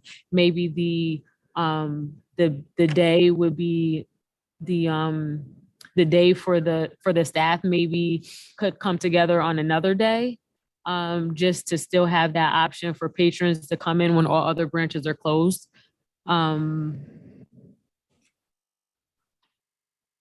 Just to have something always open. Yeah. Can I address your North Albany point? We would love to be able to open as many branches as possible on the weekends, but the staffing is the sticking point. So when we think about what it takes to open a branch and what is then made available to the public, the three largest branches offer literally the most services in terms of the collection size, in terms of the meeting room size. So that is that's a careful calculation. That said, I know that, it's like every neighborhood just really, really wants its branch to be open on the weekends. And I think the size of Albany is also something that bears some reflection. I mean, I am a newcomer. I am not someone who has lived in Albany for much time at all. However, when we look at the distances between our branches, North Albany is 2.5 miles from Washington, which is about a 20-minute bus ride or an 8-minute drive. And I'm not suggesting that there aren't lots of people who would much prefer to walk to their branch, but I am offering that when it comes to the resources and staffing involved in opening a branch on the weekend, the larger branches make more financial sense, make more physical or staffing sense, staffing wise, excuse me. Okay. Trustee Pryor. Thank you. Yeah, because at North Albany, I've lived in Albany all my life. So North Albany is not on the bus line. They can't get to, if they're not able to walk, the closest bus is on Broadway. So I'm just thinking about my residents in North Albany, as far as in the Hope 6 on the hill. They have to walk all the way down the hill to get on the bus to come to Washington Avenue on the weekends. 2 buses. Right, you have to get to 2 buses. Mhm. I mean, 2.5 miles may seem a short distance, but either way, it's not accessible. You have to walk up a hill, or you have to go down the hill. And then when you come back up, you have to come back up a hill again. So it's not North Albany if we're talking about proximity to the library and accessibility. North Albany is a town, a city amongst themselves. And if I had to, it would be North Albany, Howe on the south end, and Washington Avenue uptown, because that is accessible on all bus lines, Washington Avenue, if you had to. And then I just want to also make a point of, consistency during the Washington Avenue branch hours, because for myself as a patron, there's a lot of things to consider. Was it Monday? Is it 10 to 6? Is it Tuesday, 12? Oh, I came at 10 on Tuesday. Oh, no, they don't open till 12. So I would like to see more consistency. Either it's going to be 10 to 6 or 12 to 8, so that exactly how much. It's not that you have to look it up, that when the libraries are open. I know Howe is open at 12 to 8, or the other ones were open at 12. So I like to see a little consistency, because there's a break between Monday and Thursday, and then Saturday, that it's 3 days, that's 10, and then 3 or 4 days, that's 12. So I think that's a lot, but I would, as you said, Arbor Hill, either Saturday, because I know a lot of people are working, and Sunday you start thinking about going back to work. And so if you wanted to do activities with your children, you would do it on Saturday. Most of the time, people are, moving about, getting things done on Saturday. That would just be my suggestion. If you move Arbor Hill, West Hill on Saturday and maybe leave Bach open on Sunday, so there you still have options on Saturday and Sunday as 2 branches that are open. So can I address the consistency point that you raised, Brigitte, Trustee Pryor? It's true that, in my perfect library world for the community, it would be 9 to 9, like Monday through Sunday. And it would be ideal if we could offer consistent hours across the entire system. That would be amazing. We're not going to get there anytime soon. In addition, Washington Avenue hours have always been different from the other branch hours. So part of what we would hope for is an understanding that Washington Avenue has always been a little bit different from the other branches and continues to be a little bit different in this new hours proposal. The other thing we were going for in terms of maintaining some mornings at Washington Avenue is maintaining the children's story times in the mornings, because that's the time for children's story times. That's why we want to open at 10 on Saturdays at Washington, Pine Hills, and Howe. And that was the logic behind this proposal. So I just offer that in addition to the points. Trustee West, I definitely echo the sentiments regarding North Albany, because it's definitely 2 buses, and it's difficult for, you're looking for patrons, whether they're elderly or 2 buses is not necessarily a 20-minute bus ride. And then you think about the winter time. Definitely not a 20-minute bus ride. But I'm going to point out Delaware selfishly and say that I definitely agree that Arbor Hill should be open on Saturday, not Sunday. But Delaware boasts a community school, and it is definitely a walking neighborhood. And I think that Delaware should definitely be open one of those days. Maybe if Arbor Hill is open on Saturday, Delaware could be open on Sunday for a few hours. Pine Hills and Bach Bach is on New Scotland, right? Pine Hills and Bach, those are really close in proximity. And I think those neighborhood boasts more personal transportation than the other neighborhoods do. So that's just my thought. And to that point, that's why we're proposing to open Pine Hills on Saturdays 10 to 6 and maintain the 4 hours on Sundays at Bach as a sort of. Is it 10 to 6 or 10 to 5? Oh, excuse me, 10 to 5. Thank you. But Delaware has nothing. Delaware has Howe Branch, which is a short ways away. And I understand that, again, like neighborhoods they cherish their branch libraries, and rightly so. If we're gonna, again, meet these strategic plan goals of community outreach and more enhanced programming for working families on the weekends, those were sort of the driving factors here. And I would point out that North Albany, or any sort of compromise involving opening an additional branch in addition to the 3 on Saturdays would compromise the proposal, because it comes down to the number of people we have station for Saturdays. Yep. And so, Because I get the intention, but even when referencing the strategic goals, if we're talking about diversity, equity, and inclusion, right? So speaking with the equitable part, on paper, this doesn't look equitable, right?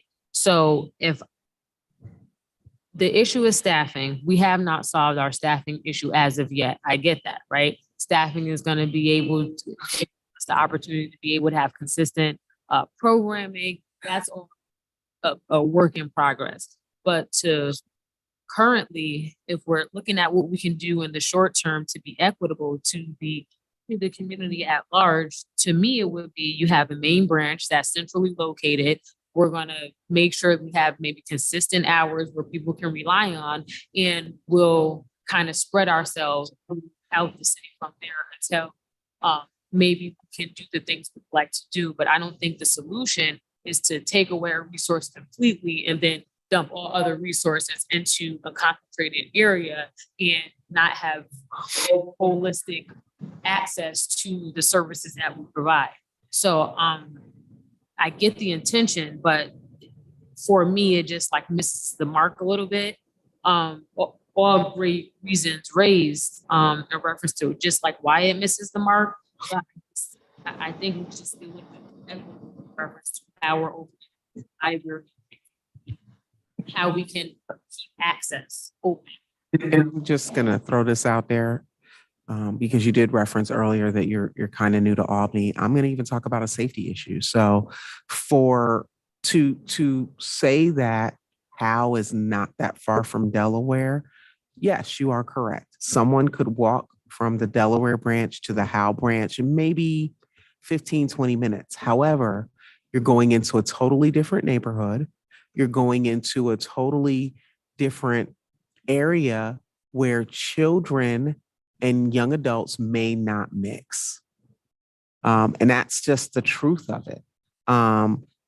That's like saying someone from the South End can go to West Hills. The young adults don't mix. And for someone from the Delaware Avenue branch to walk down Catherine Street over to Howe, or walk down and I'm saying Catherine, they could walk down Morton over to Howe. That's not the best plan of action. It is close, but I mean, unless I'm dreaming, am I the only person that thinks that that is Definitely true? echo those sentiments, and that's why I think it would be maybe a better option to be just spread out. We're just gonna say ideally, okay, three branches. Everyone knows Washington Ave is the main branch. You can get the most services.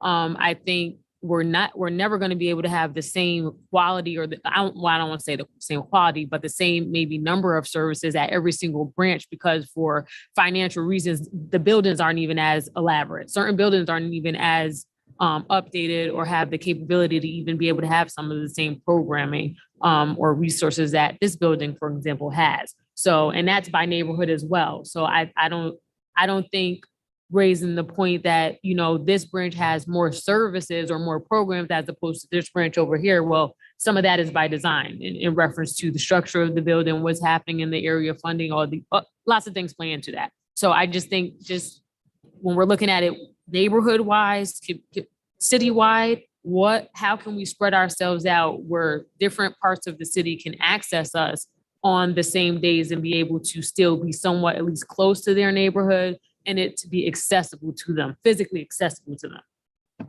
and then go from there. Can I ask, when you decided what to propose, do you have like recent data that informed your decision? Like, how did you know which ones to choose? And in closing some of the branches on Saturdays, like, how do you know that people will travel to other branches? You know what I mean? I know you can't know, but. No, we really can't know with any certainty. I mean, I will mention that, I mean, North has never been open on the weekends, and I'd have to assume that people who are seeking library services in the North Albany neighborhood are seeking them at Washington or at another branch. In terms of the data, we definitely looked at foot traffic. Our foot traffic has not come back like our circulation has in terms of pre-pandemic to current. I think that part of what we envision with enhancing programming, and again, it all hinges on the number of staff we can put at a branch on Saturdays. But programming becomes the carrot, if you will. I mean, it becomes the reason for a lot of people who might not even be familiar with library services in Albany to come to the library. And then they're hooked in with all of the other resources that we have. Now, in terms of, it sounds like, we want to have both things. We want to have access across the entire city to all of the branches that we have on the weekends, but we also want to achieve the goals of engagement and programming and finding new communities. And I think that the strength of this proposal, even though it does ask for sacrifice, the strength of it is in what we're able to offer at each of these locations in terms of the breadth of hours, 10 to 5. We just don't have that kind of morning access in each of the districts on the weekends.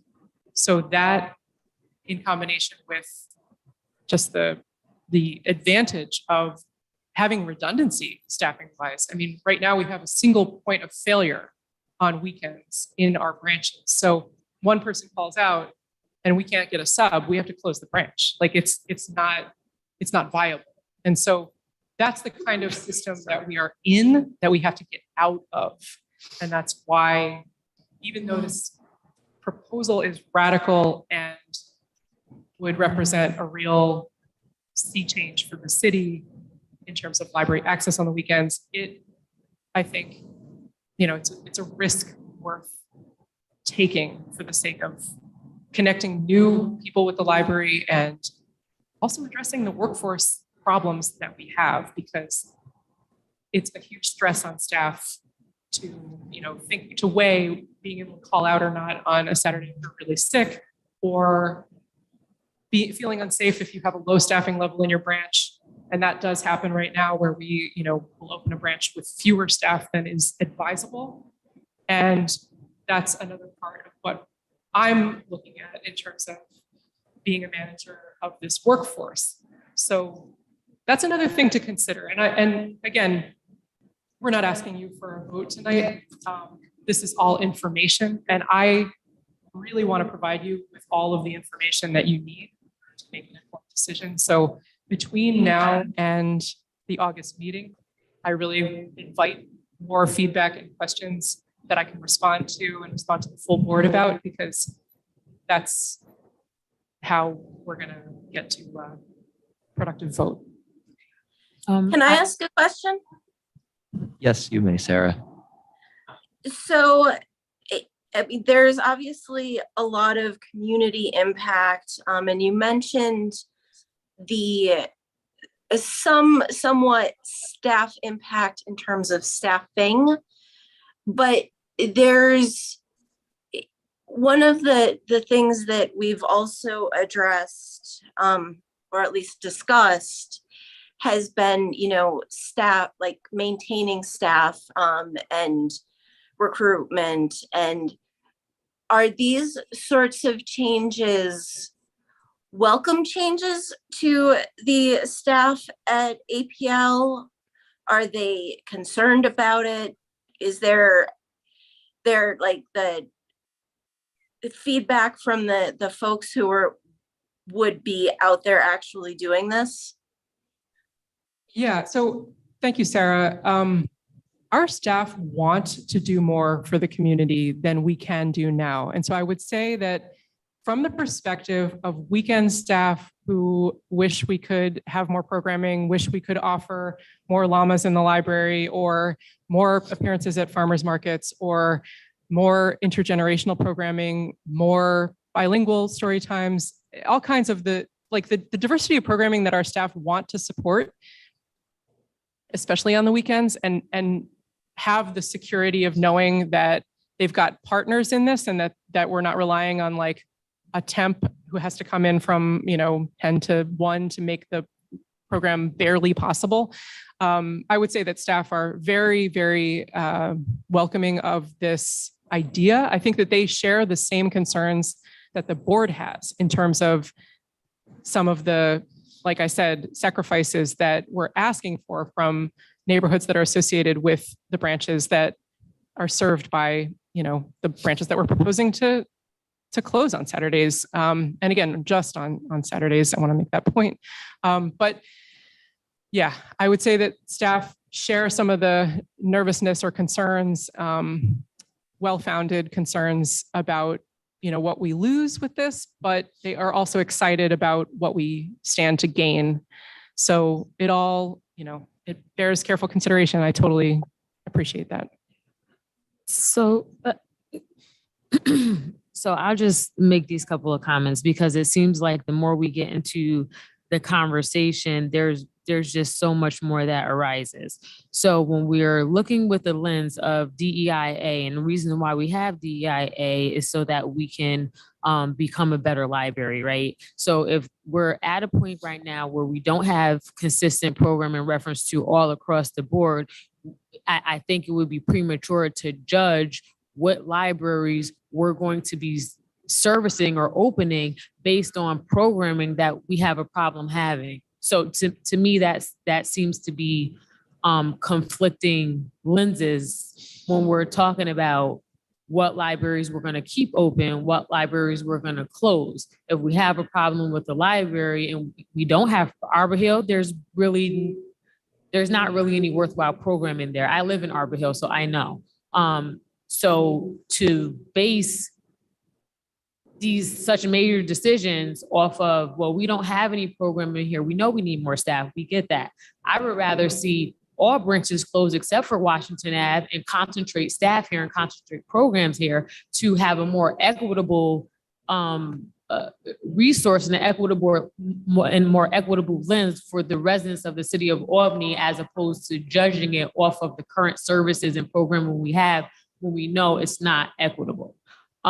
So that's my piece on that. I would definitely say as well, the lens of, well, programming, we get people in for programming and then we can introduce them to other services and things like that.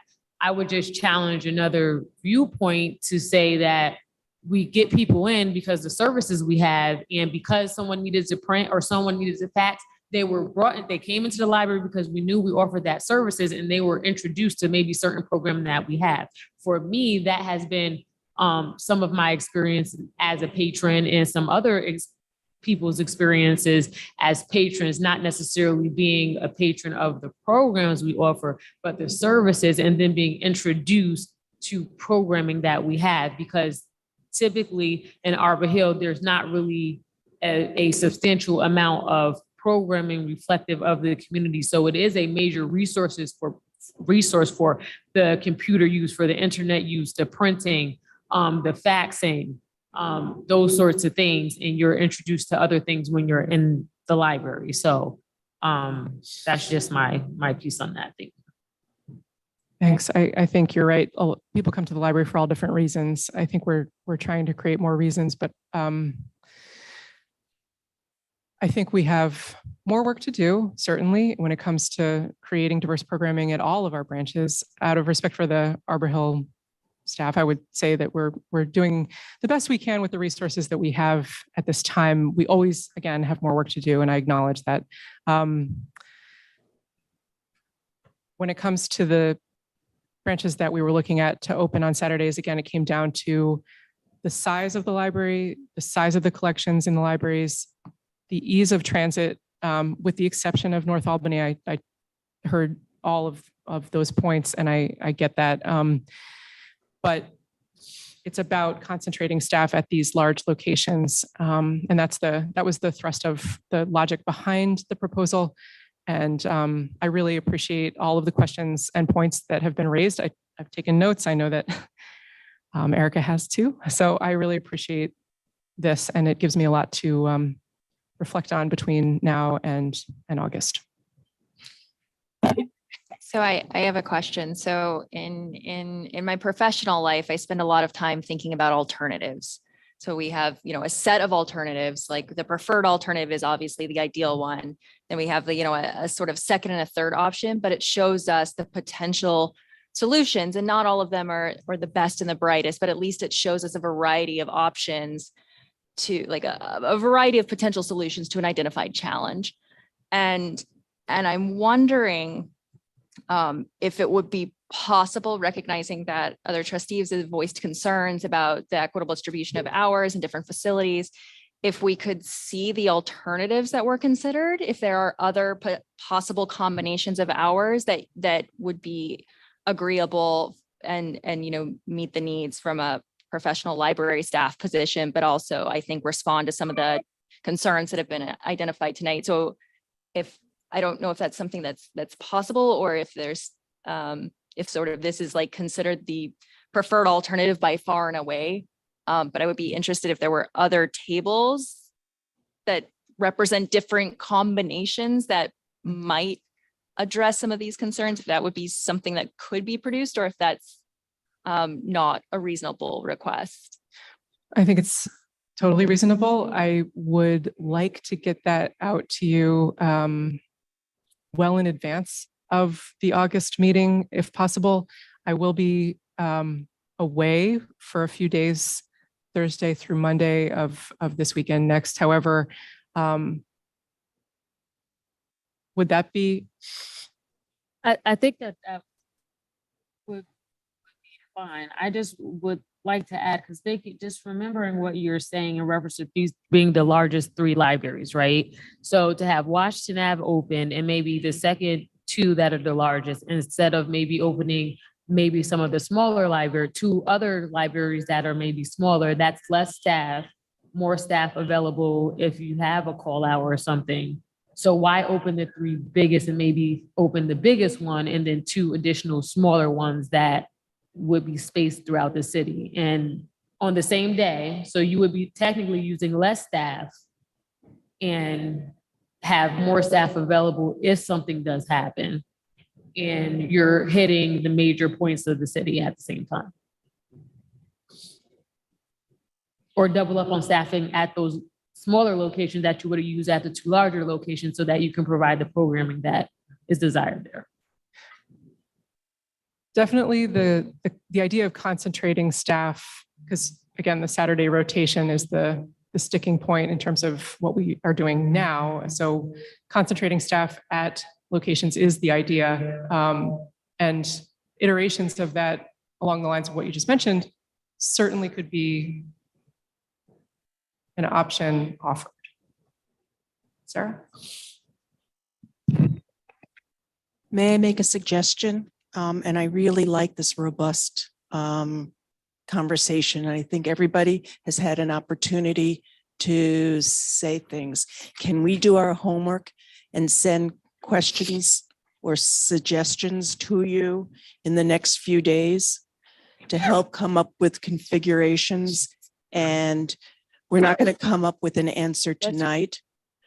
Can we, with all due respect, we still have a lot on our plate, move on to the next.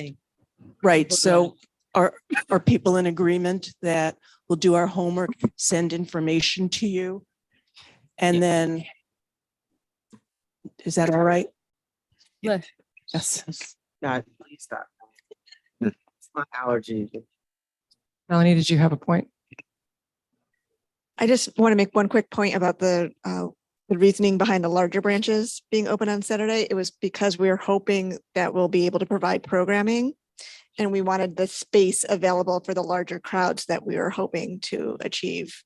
So the other locations have smaller meeting rooms that don't have the capacity that we would be able to support. And so that was the idea. One of the ideas of having the larger branches open on Saturdays is so we could offer, the intent is to have more programming and more robust programming with larger audiences, and those larger branches would be able to support that. Thanks, Melanie. That said, yes, alternatives that include some of the ideas mentioned tonight. Thank you. Okay. That's great. I think that's a very helpful start. And just the last bit of context that maybe we should offer is, in your ideal world, you would want to start these hours September. like early September. Yeah, Yeah. that would be ideal as a school year. And the fact that, we really need to have some certainty on this soon so that staff can planning programs that all has to fit within our 2-hour structure. So that's the goal. Could this be reviewed? I know you said it takes about a year. I would really be hesitant to approve something that lasts a year. Is it possible that we could review this quarterly? I will definitely be reporting out quarterly on how things are going with the new arrangement. I think the idea behind a year was to not change hours like on a, we wouldn't want to change hours on a quarterly basis. That would, I think, make us unpopular in different ways. So I think whatever the board votes on as the service proposal and the hours change has to stay for at least a year so we can be consistent in our messaging and not have to change signage and recall the costs that come along with actually changing hours. So that's another factor that probably should be considered.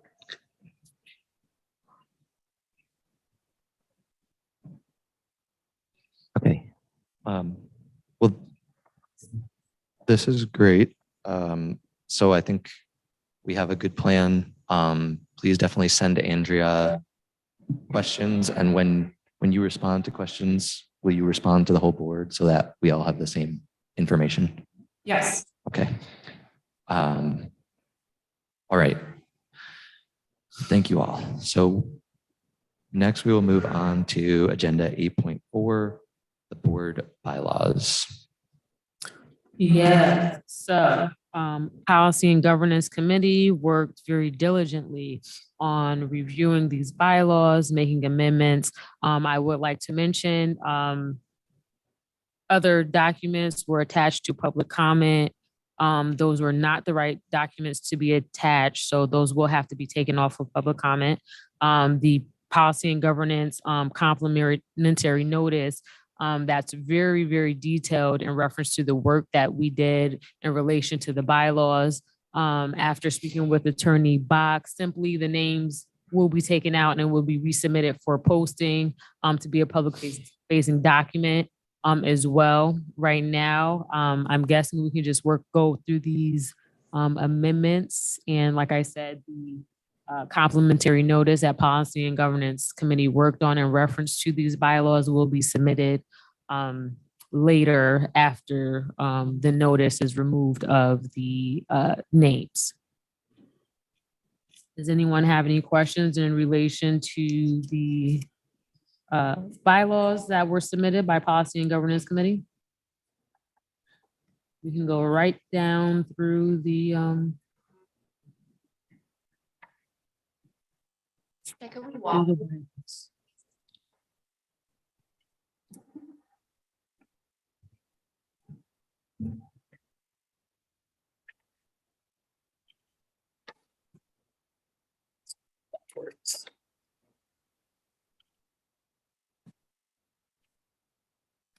Okay, so hopefully everyone is up to date on their emails in reference to these bylaws and all the back and forth that went on. It would definitely provide more clarity. Everybody remembers what happened in our last board meeting.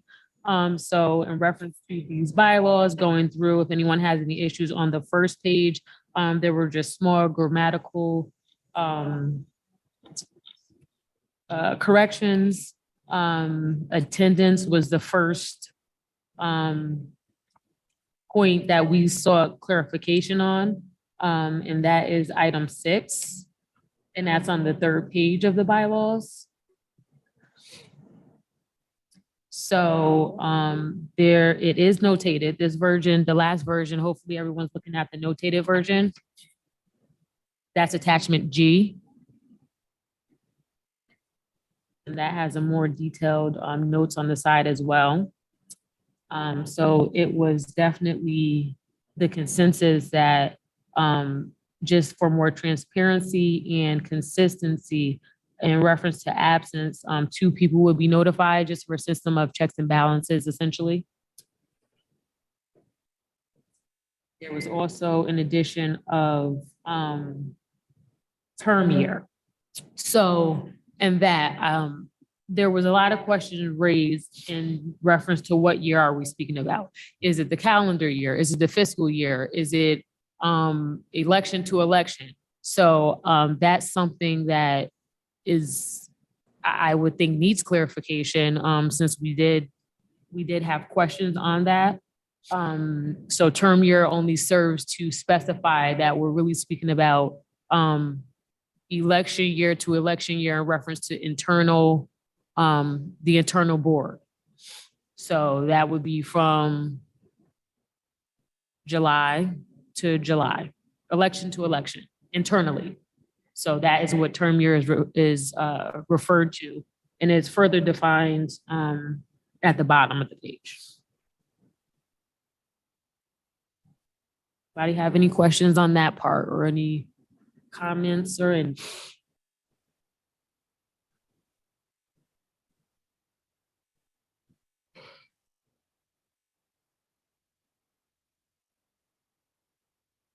And I assume trustees will ask me if they have any questions, legal questions with regard to the proposed amendments.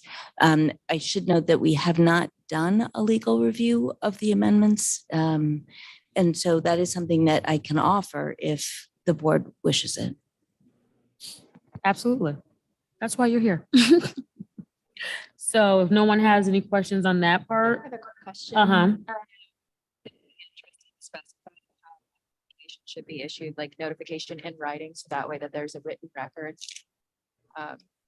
That's just one thing I think might be helpful versus like, oh, I called and then there's not a written record. It's just like, oh, screenshot my call log. But I think that might be helpful addition. Can you repeat the beginning of that page? Yeah, I was just simply suggesting that it might be helpful in the line about in the event of absence, notify the president and secretary, just specifying notify in writing. So that way it's in our email. And so we have written record. If someone's like, oh, I don't recall if they told me, and you can find the documentation of that absence.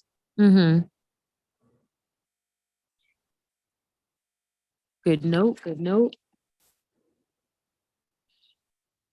Does anyone see any other way to clarify? Thank you for that, Trustee Barnum. Is there any other suggestions in reference to how to define what year we are speaking of?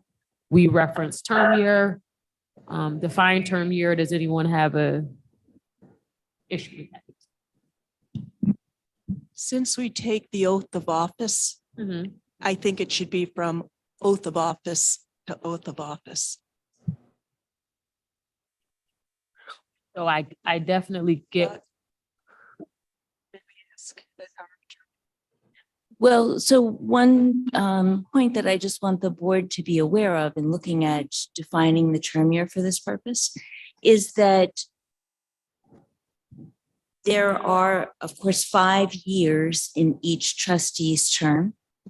And so one of the questions presented by this is, does the board want to restart the clock on the 4 absences at the beginning of the term? So if you've had a trustee who was absent in March and in April and in June and is absent in July, do you want the authority under your bylaws to remove that trustee? Or do you want to start the clock again for that trustee? So I think that would be a board at that time, a board decision, right? I mean, I don't, to restart the clock, it would be, because if we're saying per term year and we're defining the term from July, from annual meeting to annual meeting, it would automatically restart at the annual meeting. So the clock would restart no matter what the circumstances are, just. That's right. Aside, right? The clock is going to start because we define term year from annual to annual meeting, right? That's exactly right. I just want to make sure that the board understands that that's the case. So you could have a trustee who over the course of a 5-year term is very persistently absent, but because of the timing of the absences, the board wouldn't have the authority under its bylaws unless there are 3 consistent absences. Yes, well, it does it now. So that's the problem, right? So before it just there isn't really clarity as it stands now, even with the absences. So as it stands right now, they could be absent through the 5 years, you know, there's no measure as it is now. As I read it, Mhm. right now, the way this is drafted, Mhm. board has, excuse me, the way the unamended bylaws are drafted, Mhm. the board has greater latitude to remove a trustee for failure to attend board meetings than under the proposed amendment. That's all. I just want the board to understand that it is limiting its authority. It always has discretion to determine that there's reasonable Yeah, cause. so I get what you're saying, but I think the objective was to provide clarity. That way it would be, because with that, there's subjectivity, you know, there can be, it's not, it has the potential not to be equitable for every trustee. If you can just pick and choose, okay, well, all right, this, and there is not a. Well, it has to be by vote of the board. So it's not an automatic removal. No, So the absolutely. board would always have to decide Absolutely. in every case, Mhm, whether yes. you limit it this way or not. So the board can decide, you know, you just decide by a board vote on these amendments. I just want to be sure that the board members all understand that you're limiting your authority by doing this.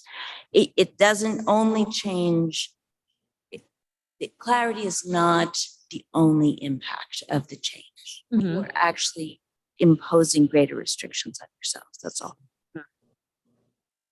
And so my understanding is that this paragraph comes from New York State education law.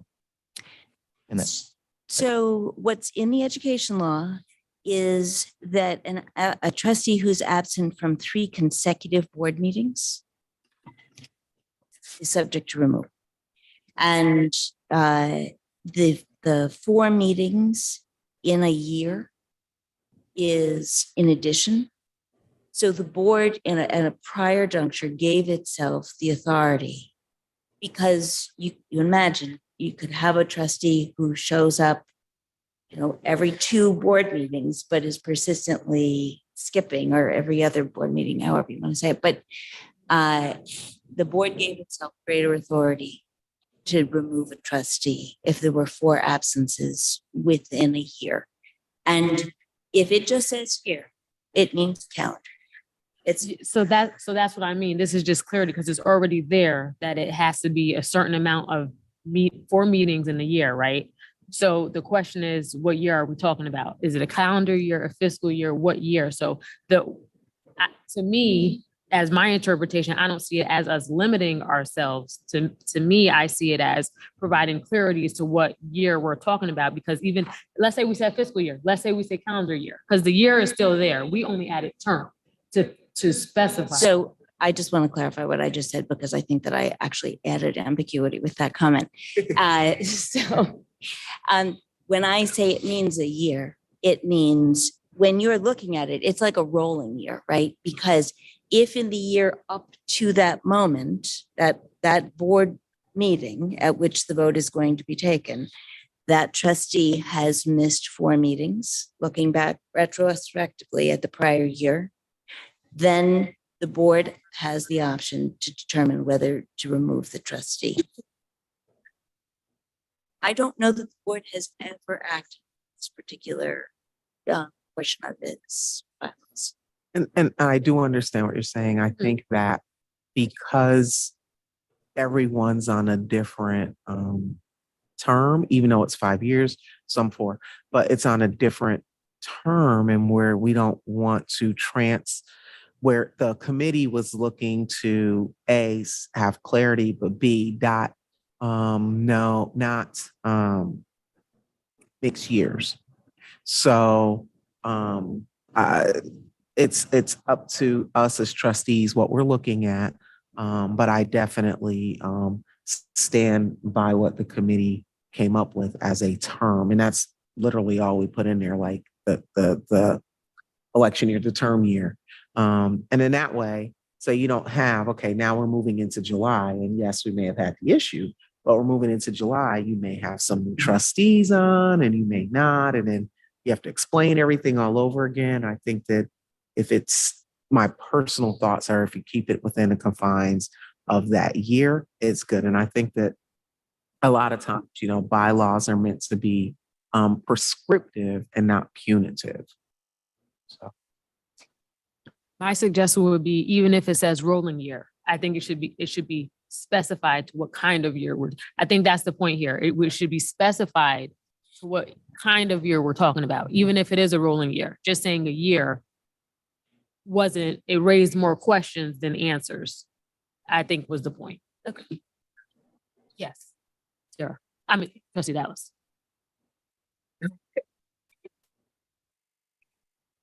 My question is there a difference between an excused absence and a not excused?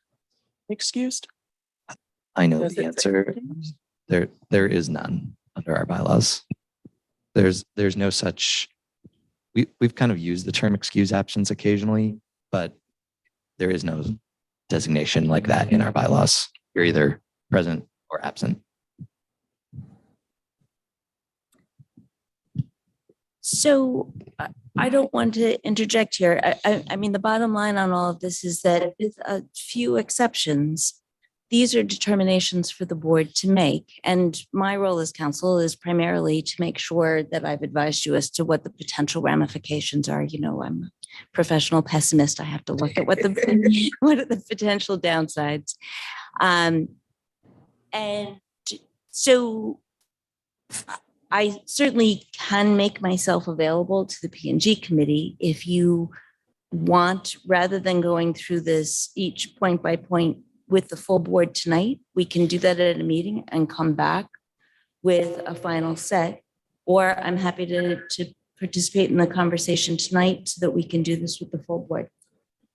I get definitely the time is of the essence, but I would suggest to the board that we go through this, because something as little as term, for example, that's something that we don't need to go. Do we want to, as a board, say a rolling year?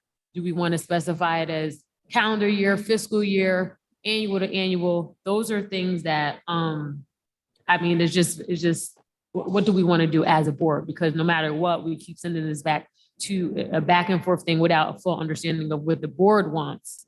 And it's just a waste of our time. I'd be perfectly comfortable with the committee working this out in committee. I think that's what the committee is for. And I get that. This is very heavily notated.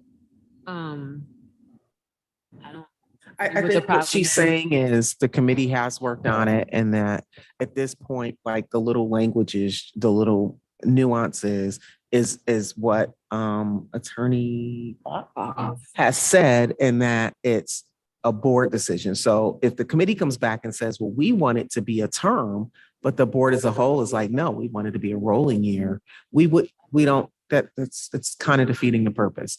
And I do agree, time is of the essence. And I'm truly like, 2 seconds, I'm like, I gotta go. But, and we do kind of have other stuff that we have to go through, but I would hate to send this back to the committee for a third time. Is there a reason that so I understand from reviewing your bylaws that you have a mandatory every 5-year review. You're not at the 5-year review. So is there a timing issue with respect to the modifications to the bylaws?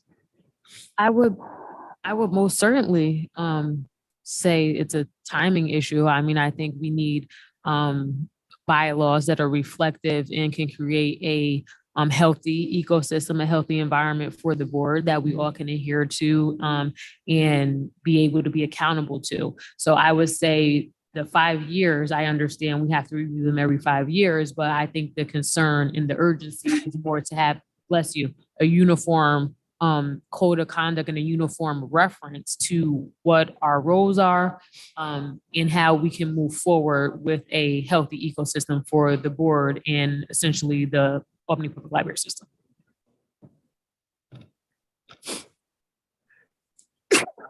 I mean, I'm not gonna vote yes on this tonight, like no matter how much we go through it, because even if we make changes tonight, then we won't have a version that we're looking at that incorporates the changes.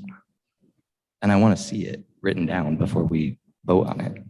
So it would be really helpful to all of us if the committee could work with our council to incorporate these things. I mean, here is a suggestion I could offer. If I sat with the committee and we went through and we did whatever language changes are needed that are not substantive necessarily, and then we confined the decisions for the board on any substantive issues, and sent that out in advance of the August meeting, maybe that would help to make sure that action is taken at the August meeting, and the discussion can be as limited as possible. So I think, of course, it's a group, a committee decision. This was sent out in June for discussion and review for tonight's meeting.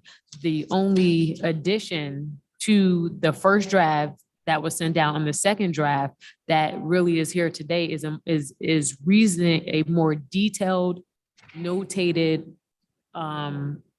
version for each addendum, each amendment we made. There seemed to be quite a lot of confusion that needed to be cleared up. And that's what this document serves as in reference to the more detailed notated version. So even the work that Bob said he did that we never saw on this document itself could have still been valid because it's really the same substance. Really, the only thing that's changed is the detail on the note portion of it. So, of course, like I said, it's a committee. You guys want to send it back to committee? I think it's kind of, We're not gonna get any vote on it tonight. that's the courtesy you review, Right. take back the feedback, take it back, feedback from the board itself to as in reference to what direction we want to go in. I mean, that's Right. kind of spinning. I hear what you're saying. That. So for example, if we were talking about adding a grievance process, for example, if no one here thinks, aside from the members on the P&G committee, that we need some sort of grievance process, that's vital information to take that and then be able to work up and come up with a different direction for that portion or for that work itself. So I think we're going to do ourselves a disservice if we don't have some type of direction for what we've already presented to this board twice now. Yeah, so we're just looking for feedback from the board. So if we have feedback and then we have direction, then we can discuss it with Attorney Bach and then bring a more comprehensive document that everybody can agree at that time. As Trustee Gauze said, or was suggested that we sent it to you prior to August meeting, you review it. That way we have limited discussion and we can say yay or nay. Let me ask you a question. Is there a major shift in policy that you guys are concerned about that you want us to give recommendations or feedback on? I mean, overall, if no one read the document, that would be the concern. So you're not going to have any input if you didn't read the document and the proposed amendments. So if everyone read the document and the proposed amendments, I think that there will be some sort of feedback. Aside from wordsmithing, there was clarification in reference to how vacancies are filled, or an attempt to provide clarification for how vacancies were filled. because that didn't seem very clear language, how it was as it stood. And the other major thing was the executive committee. The grievance process, being added to the executive committee. And the addition of, I believe, Trustee Dallas, 6 meetings you suggested last time. So we did from the 9 meetings for the executive committee, change it to the 6 meeting. Did you say? Right. No, I think we had six. My And she put it down to point six. was, Yeah, 3. when you say at least 3, you'll have 3 meetings a year. And if you need to add additional meetings, you do it. But if you say you're going to have 6 meetings, you might have meetings where you have nothing on the agenda. That was a suggestion. The other one was I wanted more information on the grievance procedure. And let me also just say, doing bylaws is some of the hardest work, and your work is greatly appreciated. But not being part of the discussion, I'm not questioning your intent of the committee, but seeing it for the first time, I just was confused and I needed some more information. In reference to the grievance process? Just with some of the thought that went in, and I appreciate all the work that you put in because I know it takes hours. Okay, so this is definitely why complimentary notice was definitely given, because people seem very confused. However, in reference to the grievance process, that was left to the executive committee as a function under them to for them to be able to decide as an executive committee what the grievance process would look like and how that would be carried out. So that, of course, is open up for discussion, open up for suggestions, where it would be most appropriate, but that wasn't a task given to, in our rendition, to the Policy and Governance Committee. That would be a task that would be given to the leadership of the board itself, which would be the executive committee, and they would be responsible for carrying that, defining that process and carrying that process out. If that's a process that you guys would like us to complete in reference to the framework of a grievance process, that's something we could do, but we thought that that would be best left to the executive committee and the leadership of the board at that time. Like I said, we could formulate something, but I have a question about open. that. Would it be, I'm drawing a blank on the word I'm looking for, but would identifying a grievance process at this point in the bylaws when a process doesn't exist, correct? That their process doesn't currently exist? No. Okay, so that I'm wondering if, I think it's a totally valid discussion, but if putting it in the bylaws right now is too soon, because it's specifying a process that doesn't exist yet and putting it in a formal document rather than being like, here's the proposed formal process, let's now put it in the bylaws. So I think it's a very valid thing So to you're discuss. asking us to come up with a grievance process, and I think I think how, just the way I would think about it is like the board would discuss, are we interested in a board grievance process? We'd have a conversation. We'd be like, yes, we're interested in this process. We'd then assign the work to whether it's the executive committee or this committee. And once that work has been done and that formatting has been outlined, then the P&G committee would be tasked for placing it in the bylaws. so that's the point, right? And that's the point of the feedback. So if we know we're gonna have, the first step is, as a board, do we want a grievance process? If we want a grievance process, who would that be tasked to? So if it are, as a committee, are we wanting to task the grievance process to the executive committee or the policy and governance committee? So the actual process itself is not going to be in the bylaws. The actual process itself is going to be the policy or a separate documentation, but the delegation of who that would be can be in the bylaws before we even have, it's going to tell who's handling that. If it's going to be an ad hoc committee, if it's whatever it's going to be, we can, as a board, agree we want one, we don't want one. As a board, do we want it to go to executive or P&G? And just to complicate things a little bit more, you can also decide that the executive committee is going to administer a grievance process, but P&G is going to draft the grievance process for review by the board. Because the grievance process will be a policy, so it would make sense for it to start with policy and governance, but it also would need to be approved by the board. Yes. but the actual role, the task or duty, the responsibility would be delegated in the bylaws. It would be delegated to a specific committee. In terms of administration? Yes. Yeah. Yes. Yeah. Just to clarify my, I guess what I'm saying is the way I read it, it's too soon to acknowledge in the bylaw specifically a board grievance process. We can ahead of time assign writing out the board of grievance process. And once that process is written, then it gets put into the bylaws, because it's put into the bylaws at this point. There's no thing that it's actually referring to. It's just a board grievance. Like, it's two words that we have no other textual reference for is the only thing I would say. So essentially I'm saying save this work because I think it will be relevant down the road. But at this point, I think it's too soon to inject into the bylaws board grievance. So who would be, I guess the natural progression would be, who would it be tasked to? The grievance process itself.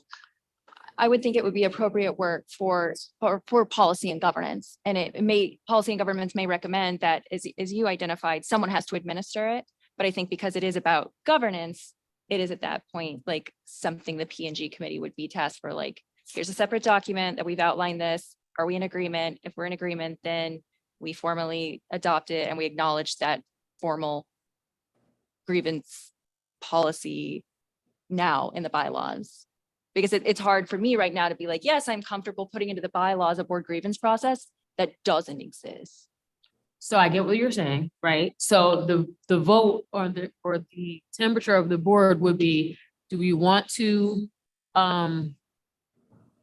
have this, for one, the task, the responsibility be under the executive committee and policy and governance draft it? Or is it a policy and governance task in draft?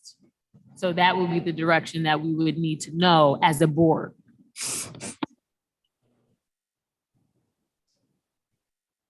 And if I may, At the same time. yeah, and if I am sorry to interject, but the board, this is a good time for the board to determine if you're going to charge a committee with drafting a grievance policy, it means the board wants to have a grievance policy, right? So. Okay, so I hear that the grievance process, the executive committee will be tasked with, or have the delegation of the actual grievance process. The policy and governance will draft what the grievance process is. Is that ready? Yeah, so we're making a motion for that. Yeah, I think we should. I'll make a Sarah has a. I'm sorry. It's almost 9 o'clock. I'm old. I'm sorry. I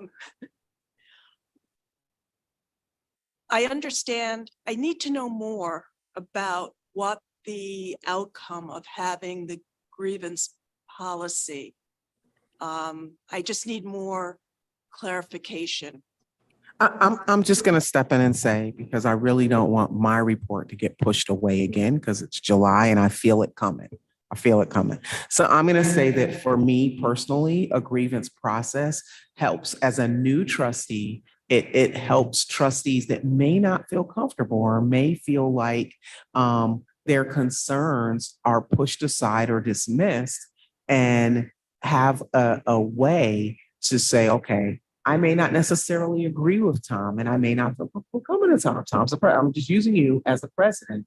So normally when you have a grievance process, it's because leadership, you feel like you need to go to someone other than leadership to be heard, or to be and to have recourse in whatever is happening, or to have a formal process to say, I'm not comfortable.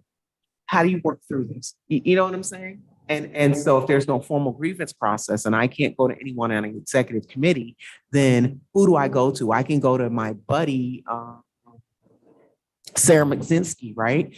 But does Sarah McZinski have the power to do it? So I think that might have been behind it.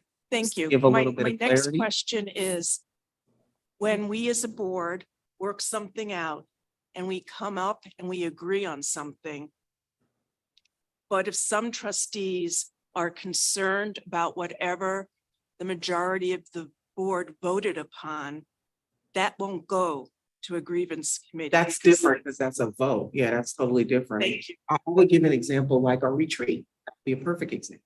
A whole retreat conversation. That I think that would be. Sometimes you got it right with It's okay. red It's all right. crayon. for We're me to all at different understand. ages and stages. It's quite all right. That motion. Were you going to make a motion? I thought For the, a motion to task the policy committee with creating a grievance process. yeah, I make a motion, I move to task the Policy and Governance Committee with formulating a grievance process that will be delegated for the Executive Committee and the bylaws. Can I get a second? Oh, great. Right. Did you second? I didn't know, yeah, because I'm from the P and G committee, Right. so I don't. You're right. We all stopped. Thought that at this present moment, we were not including the grievance policy in the bylaws, that was going to be a separate thing. Okay, so That's right. we're separating it, right? Yes. Okay. So the grievance process, as a board, we came up with, we want to see the grievance process before we formally adopt it into the bylaws. However, the purpose of the grievance process will be placed in the bylaws. The purpose of the P&G drafting the bylaw, the grievance process, is to have something, a formalized process to go under the executive committee's responsibilities to go into the bylaws. Okay, so let me be clear. So I got that. The rest of the business about the bylaws is that there was a recommendation that that there be a clean copy of the bylaws presented to us, right? Everything would be reviewed by the P&G committee and council. We will come back, we will receive a clean copy of the bylaws for final review and vote, right? And that P&G committee will be working on recommendation for a grievance policy that will be eventually included in the bylaws. Okay, yeah. Yeah. So the motion that Trustee Gause just made won't affect the text of the bylaws. Would someone like to second that motion? I'll second. Is there any further discussion? All in favor? Aye. Sarah, how do you vote? Aye. All opposed? All abstaining? Motion carries unanimously. Do we need a to have a copy after council? No. Okay. We'll just do it. No. Can I also make one just general request since the bylaws are being reworked? I noticed it just because there's an edit in, I'm on page 3 of 10.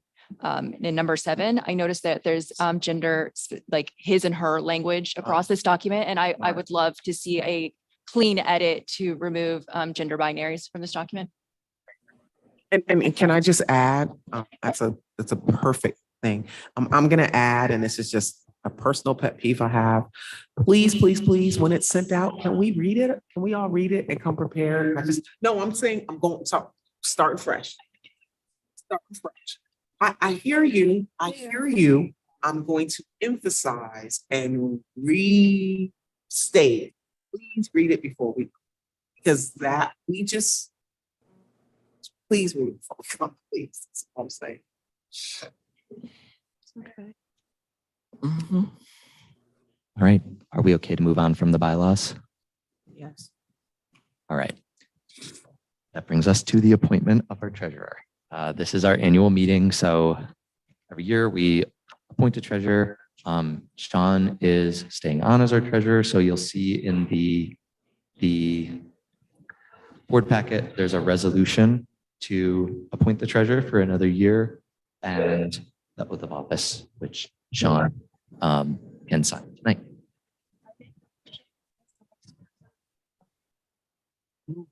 Move. Thank you. Second. Okay, Trustee Dallas makes a motion and Trustee Barnum seconds the motion. Is there any further discussion?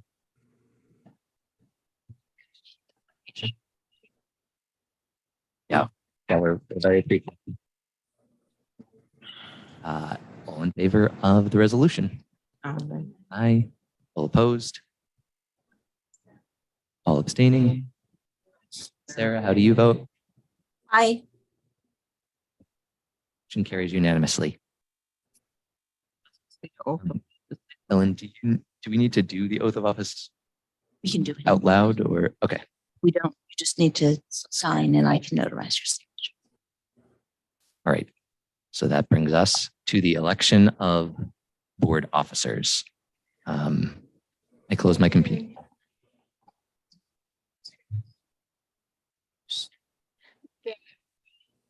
Postpone because of the, we received a series of emails and letters. There's been correspondences that have been exchanged in the past several days that express some serious concerns where we have a third of our board expressing concerns about another third of our board. And I'm strongly suggesting that we postpone elections of officers until we have opportunity to meet with a professional mediator so that the concerns that currently exist can be put out there and addressed. What do I? Just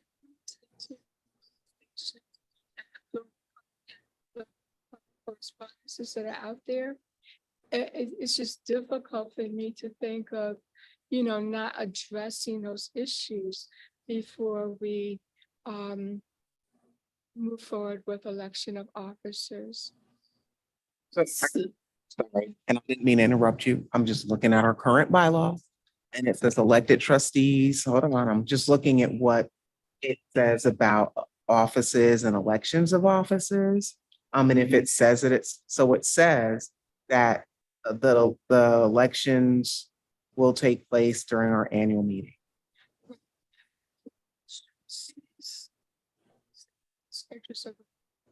To do something a bit different, and not just in the best interest of the board, but in the best interest of the public library system and the constituents that we serve, then we have an opportunity and a responsibility to, if we have to make an adjustment, to do that.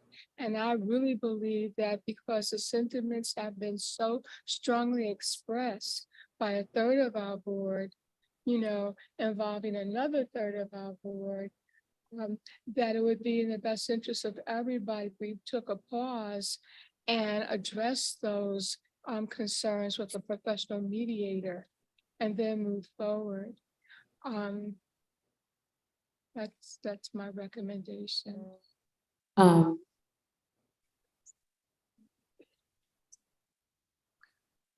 So it's true that the bylaws call for the annual election of trustees at the annual meeting. So I don't believe that you could postpone indefinitely, but there is a concept in the law of holdover. So public officers hold over in their positions. So trustees would hold over in their positions. And under the not-for-profit corporation law, an officer remains in that officer position until replaced, barring resignation by that officer. So I think if the board voted to do that with a very concrete plan, for when you would have the election of officers, I think that we would have a reasonable legal position in doing that. The thing I would be concerned about is being able to accomplish the task of engaging a mediator and resolving issues in a short enough space of time that you could have that concrete plan for a subsequent vote. So I would offer that, to me, that they're two separate tasks. I think the things that have been happening on this board have been happening for quite some time. I think the way to resolve issues is to address them and resolve them as they arise. I don't think a postponing election of officers is something that's going to hinder any progression forward in reference to resolving issues and resolving anything that has been brought about to the board thus far. Those issues are still going to be there regardless if we found a mediator, took the vote tonight and found a mediator tomorrow. Those issues are still going to be there. And we even still have to decide on what would be the best course of action to take. Maybe that might not be a mediator. Maybe we're not going to agree as a board in reference to the direction we want to take to resolve this issue.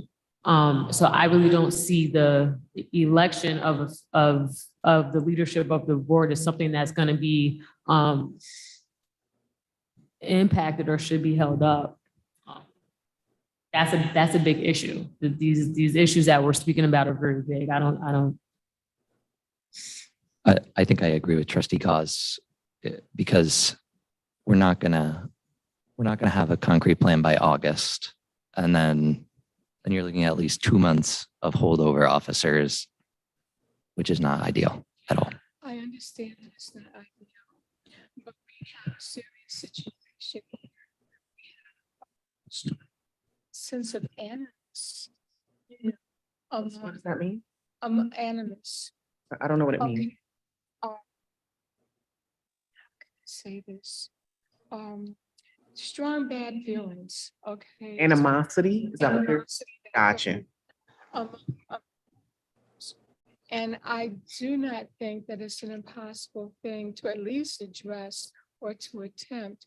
And I really believe that it is in the best interest of all of us if we can straighten it out. I don't see this as a thing that we can do just by ourselves.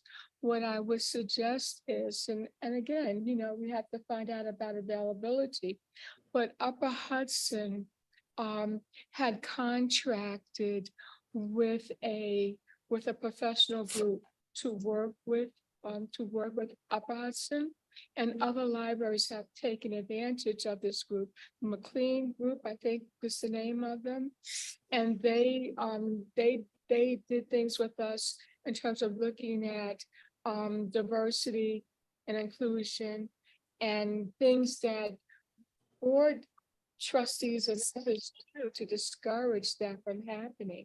We talked in that meeting, they did work with us in terms of microaggression, a word that came up in one of the documents that, that was shared with us, and so we're talking about having an inability as a board to do our best work because we have here an atmosphere, an environment where trustees have expressed being fearful,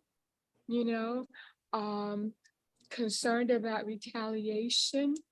How do you do business when we have a third of us believe that we have an environment that is under which we've been operating? How do you make good decisions if we have trustees saying that we have an environment that is getting in the way of people feeling having an ability to be open and expressing their concerns or being heard? But we've been, that if you don't address it. but we've been saying that for a very long time. So these aren't new issues that just arose today. And even referencing the emails, there's been multiple opportunities for people to get on internal emails and really stand up or voice their opinion and weigh in on issues that have been shared amongst the entire board. So to now at this point where it comes to board business where we have to elect officers, I don't see it as turmoil that's been happening for quite some time now to now be used to defer important board business such as the officer. I just don't see the two relating. Excuse me, I hear what you're saying, but I did raise the issue. I did request, when I first started seeing the emails, and we were talking about solutions, I did request that we engage a professional mediator. Because my thing is that I'm not really clear where this is coming from. And I'm not saying that people don't have reasons to feel the way that they do. I'm just not clear about, what is happening here. And so I think it would be helpful, and it may not take that much time. Maybe, excuse me, maybe board if we discussion. could have a good session where we have a professional mediator help us to be able to hear each other and work things out, then maybe some of the concerns will not be of concern anymore because we will all have a better understanding as to what is going on. That's something we can pursue if the full board decides to do that. But we haven't done that yet. And we can't just not elect people for an indefinite period of time.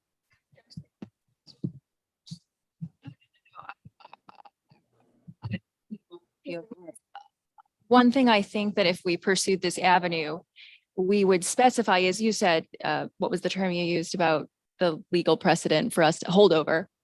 Like, I think that if we were to pursue this avenue, we would put some stipulations on when we would have like an election, like we will explore what our options are for professional mediation and recognizing that there's a certain, like, if we are not able to seek this service within X amount of time, we will have elections. And I think that then it's not open-ended and there is an end in sight, because I know like in urban planning, you do this where you put moratoriums on buildings, but you can't just make them open-ended. You have to be very specific about it. And I think that might be one way where we know that elections will happen. We have specified when they're happen, but at least we've tried to avail ourselves of an option to seek a peaceable path forward. But I just want to say, that sounds very good compromise. I'm going to say that I would be cognizant that this is summer months, people are traveling. And then so to do that, and then you still have to know that you still have to vote and say, does everybody want a mediation? I think it's more involved. I think it's not a 1-2 quick fix. I think it's a pullout.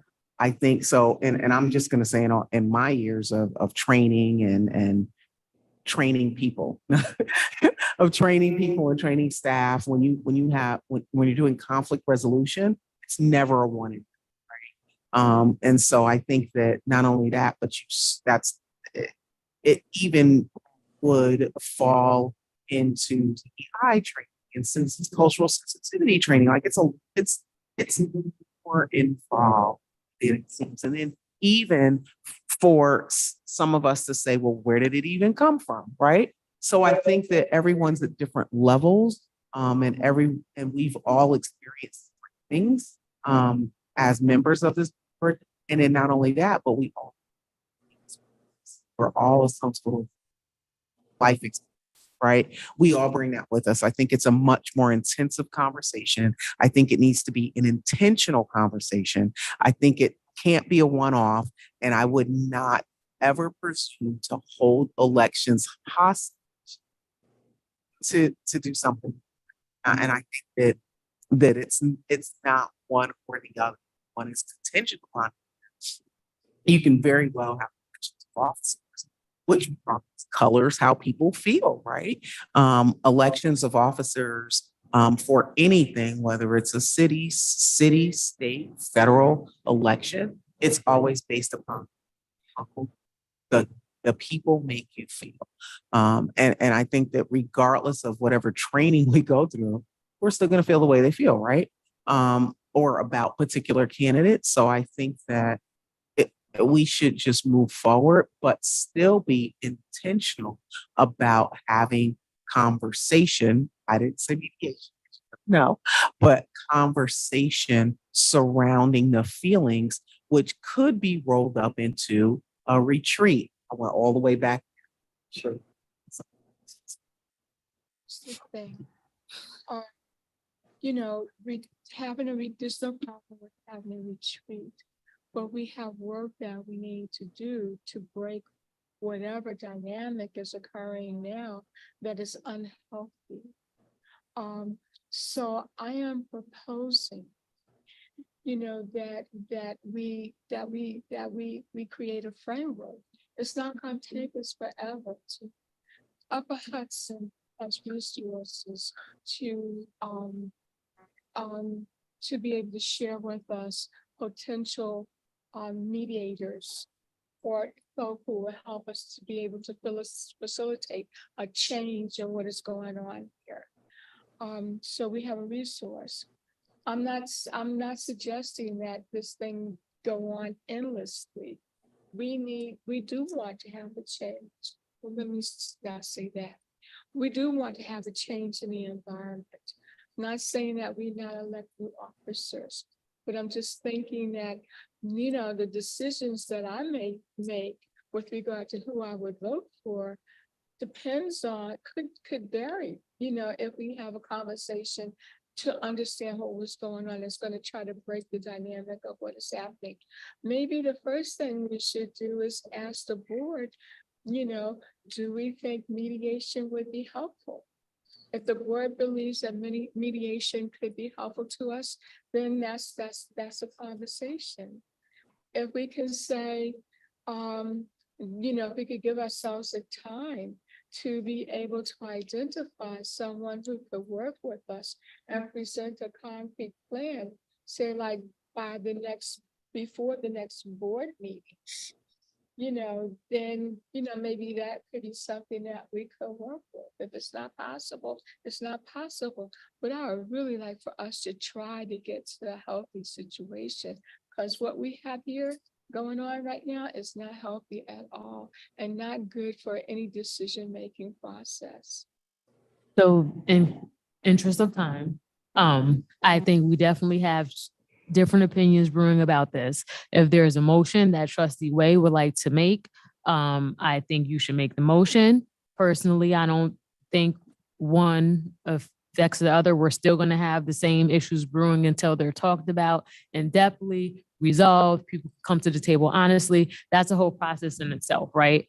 The business of the board in reference to electing our leadership, electing the offices of the board, I think is a very important work. I don't think it's going to be, personally, I don't think it will be impacted negatively or positively in reference if we had continued on with usual business and had our vote tonight. So maybe the best thing to do is just to, Trustee Way, if you want to make a motion, you can vote on the motion. I agree. Okay. Before you do, I'm sorry. Okay. I meant to say that Adam and Sean, I think you guys can go home for the night. We've kept you way too long. Thank you, guys. Thank you. Would it be? He's got to sign his things. Thank you. Do you have a copy of the oath? And actually, before I leave the room, I just want to be sure that if there is a motion on the table to postpone officer elections, it needs to have a date certain on which those officer elections would occur. And when I said there would be a basis for that, but I was worried about the timing, it's because what I was imagining would be that you would schedule the elections before the next regular meeting of the board. That's why I'm concerned about the timing. Okay. Okay. So you're saying if we can't do it before the next meeting of the board, it's not a good idea? Okay. Thank you. and I'm flying out of town in 5 hours. Yeah. So No, I'm like, Yeah. I'm with you. state. I think we, A motion, she needs to. yeah. I think trustee Wait, you can make a motion, but it sounds like it would require us to hold a special meeting in the next month. And I that would don't- need to be I- specified, wouldn't it? And I don't think our 3 weeks. situation is going to change in the next month in terms of mediation or anything like that. And wouldn't that all need to be specified by date? She's saying Mhm. we need to have a date. Would you be more comfortable if, while I recognize that there are severe logistical challenges in seeking mediation within 3 weeks, would you feel more comfortable if we go forward with elections tonight, but we task the executive committee with reaching out before the next meeting to schedule mediation in the first place? So like, we're all like, or some form of good faith task or assignment that at least we can move forward with elections, but we are committing ourselves to reestablishing trust and good rapport with each other. Like, would that be enough to allay some of your apprehension about voting? I think trustee Way should put her motion. So I'm just looking at the business. I'm saying if trustee Way wants to do a motion, make your motion. If it gets a second, then we vote and that will be that. But I agree that I hear you and I understand where you're going with it. I just don't know that we have the time in the next. I don't think anybody thinks having a conversation about what's happened is a bad idea. Nobody, I don't think anybody here on this board is negating that or not agreeing with that. I think that some people are saying we can do both. We can have our election and we still can make good faith efforts to, at least initially, we have to start a conversation, a dialogue about it altogether before we even get to the point where we all decide as a board that we want to have a mediator come in and speak. So that's just a whole process. I don't think anyone here is opposed to trying to move forward. I just think that some people agree it's just, they're two different beasts, so to say, for lack of better words. Right, I agree wholeheartedly with trustee Way that we want a more healthy, positive environment. But again, I don't believe that postponing or delaying the nominations will change that. I think that we should have a conversation to be upfront and honest and transparent with one another without having an elephant in the room. That's how we're going to build trust and rapport with one another. I also want to say that I have to thank trustee Dallas for, and I think that's going in the right direction, apologizing or recognizing that if something had occurred and it was, we were offended at all, she apologized. And I think that is the first step in acknowledging Absolutely. or coming, and so I want to thank her for making that gesture. Because that is, building bridges. And so that's what we have to do, is have a conversation and communicate. But again, I don't think postponing it, because I came for an election, didn't I? And I definitely do thank you, trustee Dallas, as well, for that. That it took a lot and we do appreciate you.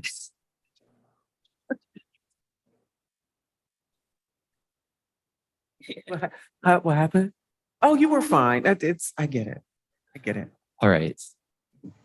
What, do you have a motion or shall we proceed? All right, thank you. Right, that brings us to our officer elections. So I am pretty much going to read from a script. Last year we did this. I'm going to start with a couple of the preliminary.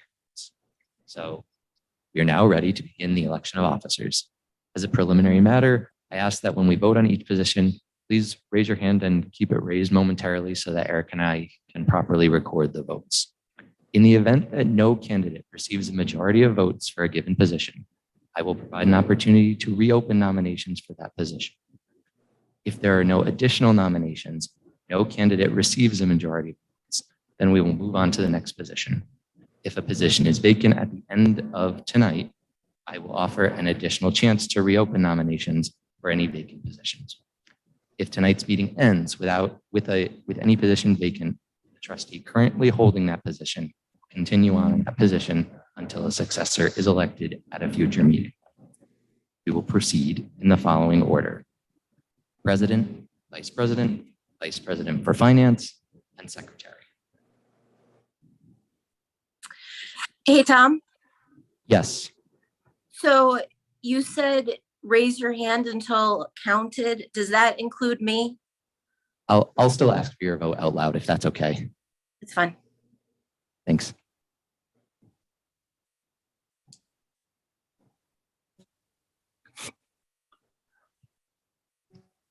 Okay.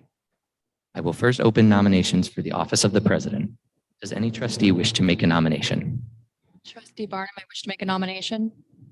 Please do. I wish to for the office of the president. Is there a second for that nomination? Thank you. Are there any other nominations for presidents? Hearing no further nominations, I'll entertain a motion to close the nominations for president. Trustee West, I move that we close the nominations for president. Is there a second? Second. Any discussion? All those in favor of closing the nominations, please say aye. Aye.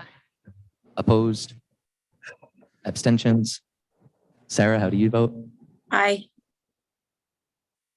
And actually, Sarah, for this, I think if you just say aye when the rest of us say aye, we will hear you. Okay. Um, If you don't, and I should, speak up later, just let me know. okay, thank you. The motion carries unanimously and the nominations are closed. I will now call for the election of the president. All those in favor of Trustee Pryor for president, say aye. Aye. Aye. All opposed? All abstaining? The motion carries unanimously. Yeah. Oh, thank you. Based on that vote, the chair declares Brigitte Pryor elected as president for 2022, 2024.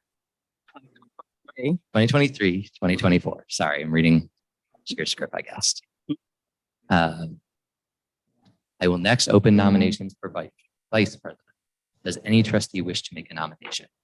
I'd like to make a nomination. I'd like to nominate Trustee Gold for vice president. Is there a second to that nomination? I second that nomination. Trustee West. Are there any other nominations for vice president?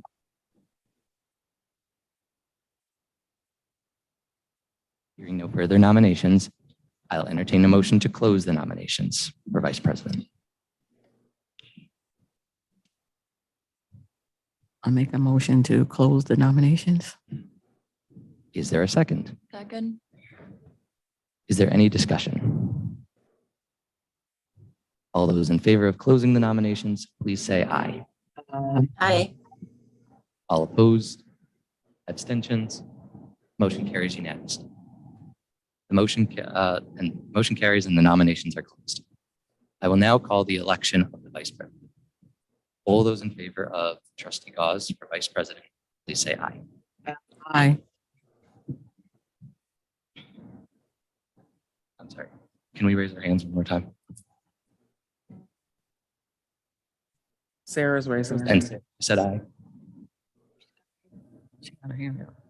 6 are in favor. Are there any opposed? Are there any abstentions? Motion carries. Based on that vote, the chair declares Trustee Gauze elected as vice president for 2022, 2023, 2024. Congratulations.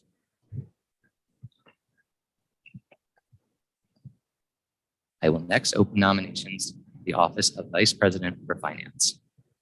Trustee West, I nominate Trustee Dallas for vice president of finance. Thank you. Is there A second. Second. Are there any further nominations? Please. Hearing no further nominations, I'll entertain a motion to close the nominations for Vice President for Finance. Motion to close. A second? Trustee Goss seconds. Any discussion? All those in favor of closing the nominations, please say aye. Aye. All opposed? Abstaining? Motion carries unanimously. The nominations are closed. I will now call the election for Vice President for Finance. All those in favor of Sarah Dallas, please say aye. Aye. All opposed? Actually, sorry. The motion carries unanimously. Based on that vote, the chair declares Sarah Dallas elected as Vice President for Finance 2023-2024. Congratulations. Finally, I will open the nominations for the office of Secretary. Does any trustee wish to make a nomination? Okay, we can have multiple nominations. I heard Trustee Goss said something first, I think. I'd like to nominate Trustee West for secretary. Is there a second? A second. Are there any other nominations? I'd like to nominate Trustee Barnum for secretary. Thank you. Is there a second? Thank you. Are there any other nominations? Hearing no further nominations, I'll entertain a motion to close the nominations for secretary. Motion to close. Second. Is there any further discussion? All those in favor of closing the nominations, please say aye. Aye. All opposed? Abstentions? The motion carries unanimously. The nominations are closed. I will now call for the election for secretary. All those in favor of Andrea West, please say aye. Probably need a show of hands. Yeah, could everyone raise their hands? Okay. Let me know when you have that, Erica. Okay. All those in favor of Paige Barnum for secretary, please say aye. Aye. That appears to be 5 for Trustee Barnum. Based on that vote, the chair declares Trustee Barnum elected as secretary for 2023-2024. Congratulations.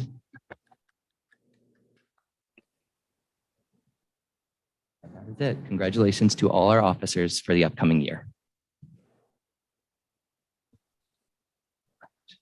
Thank you all. So at this time, I'll do our second call for public comment. There is.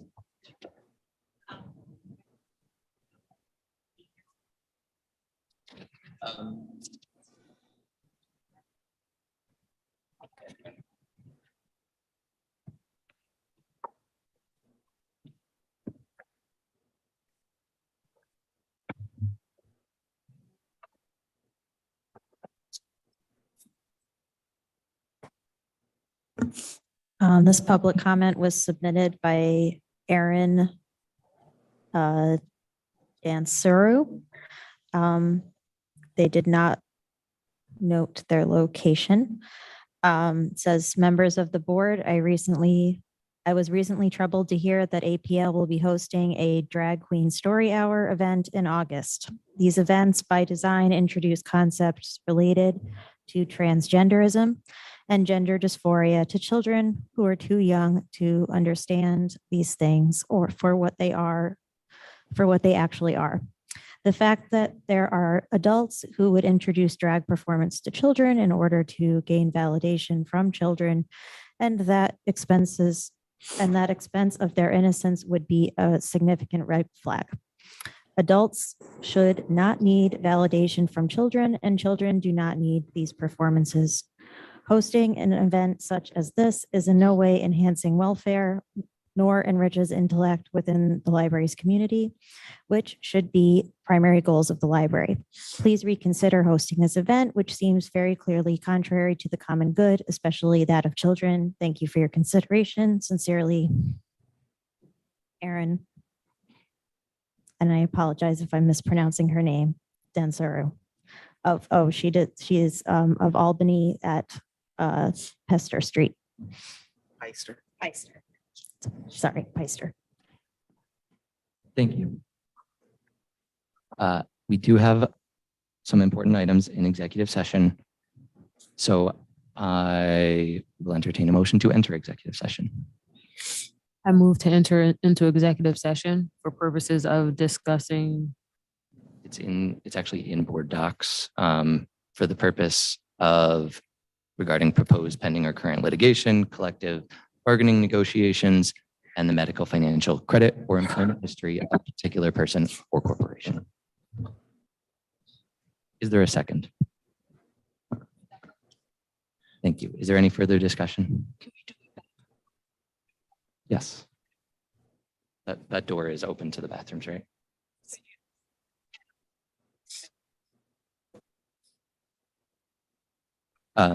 All in favor of entering executive session? Sarah, how do you vote? Aye. All opposed? All abstaining? Motion carries unanimously. All right, let's take a couple minutes.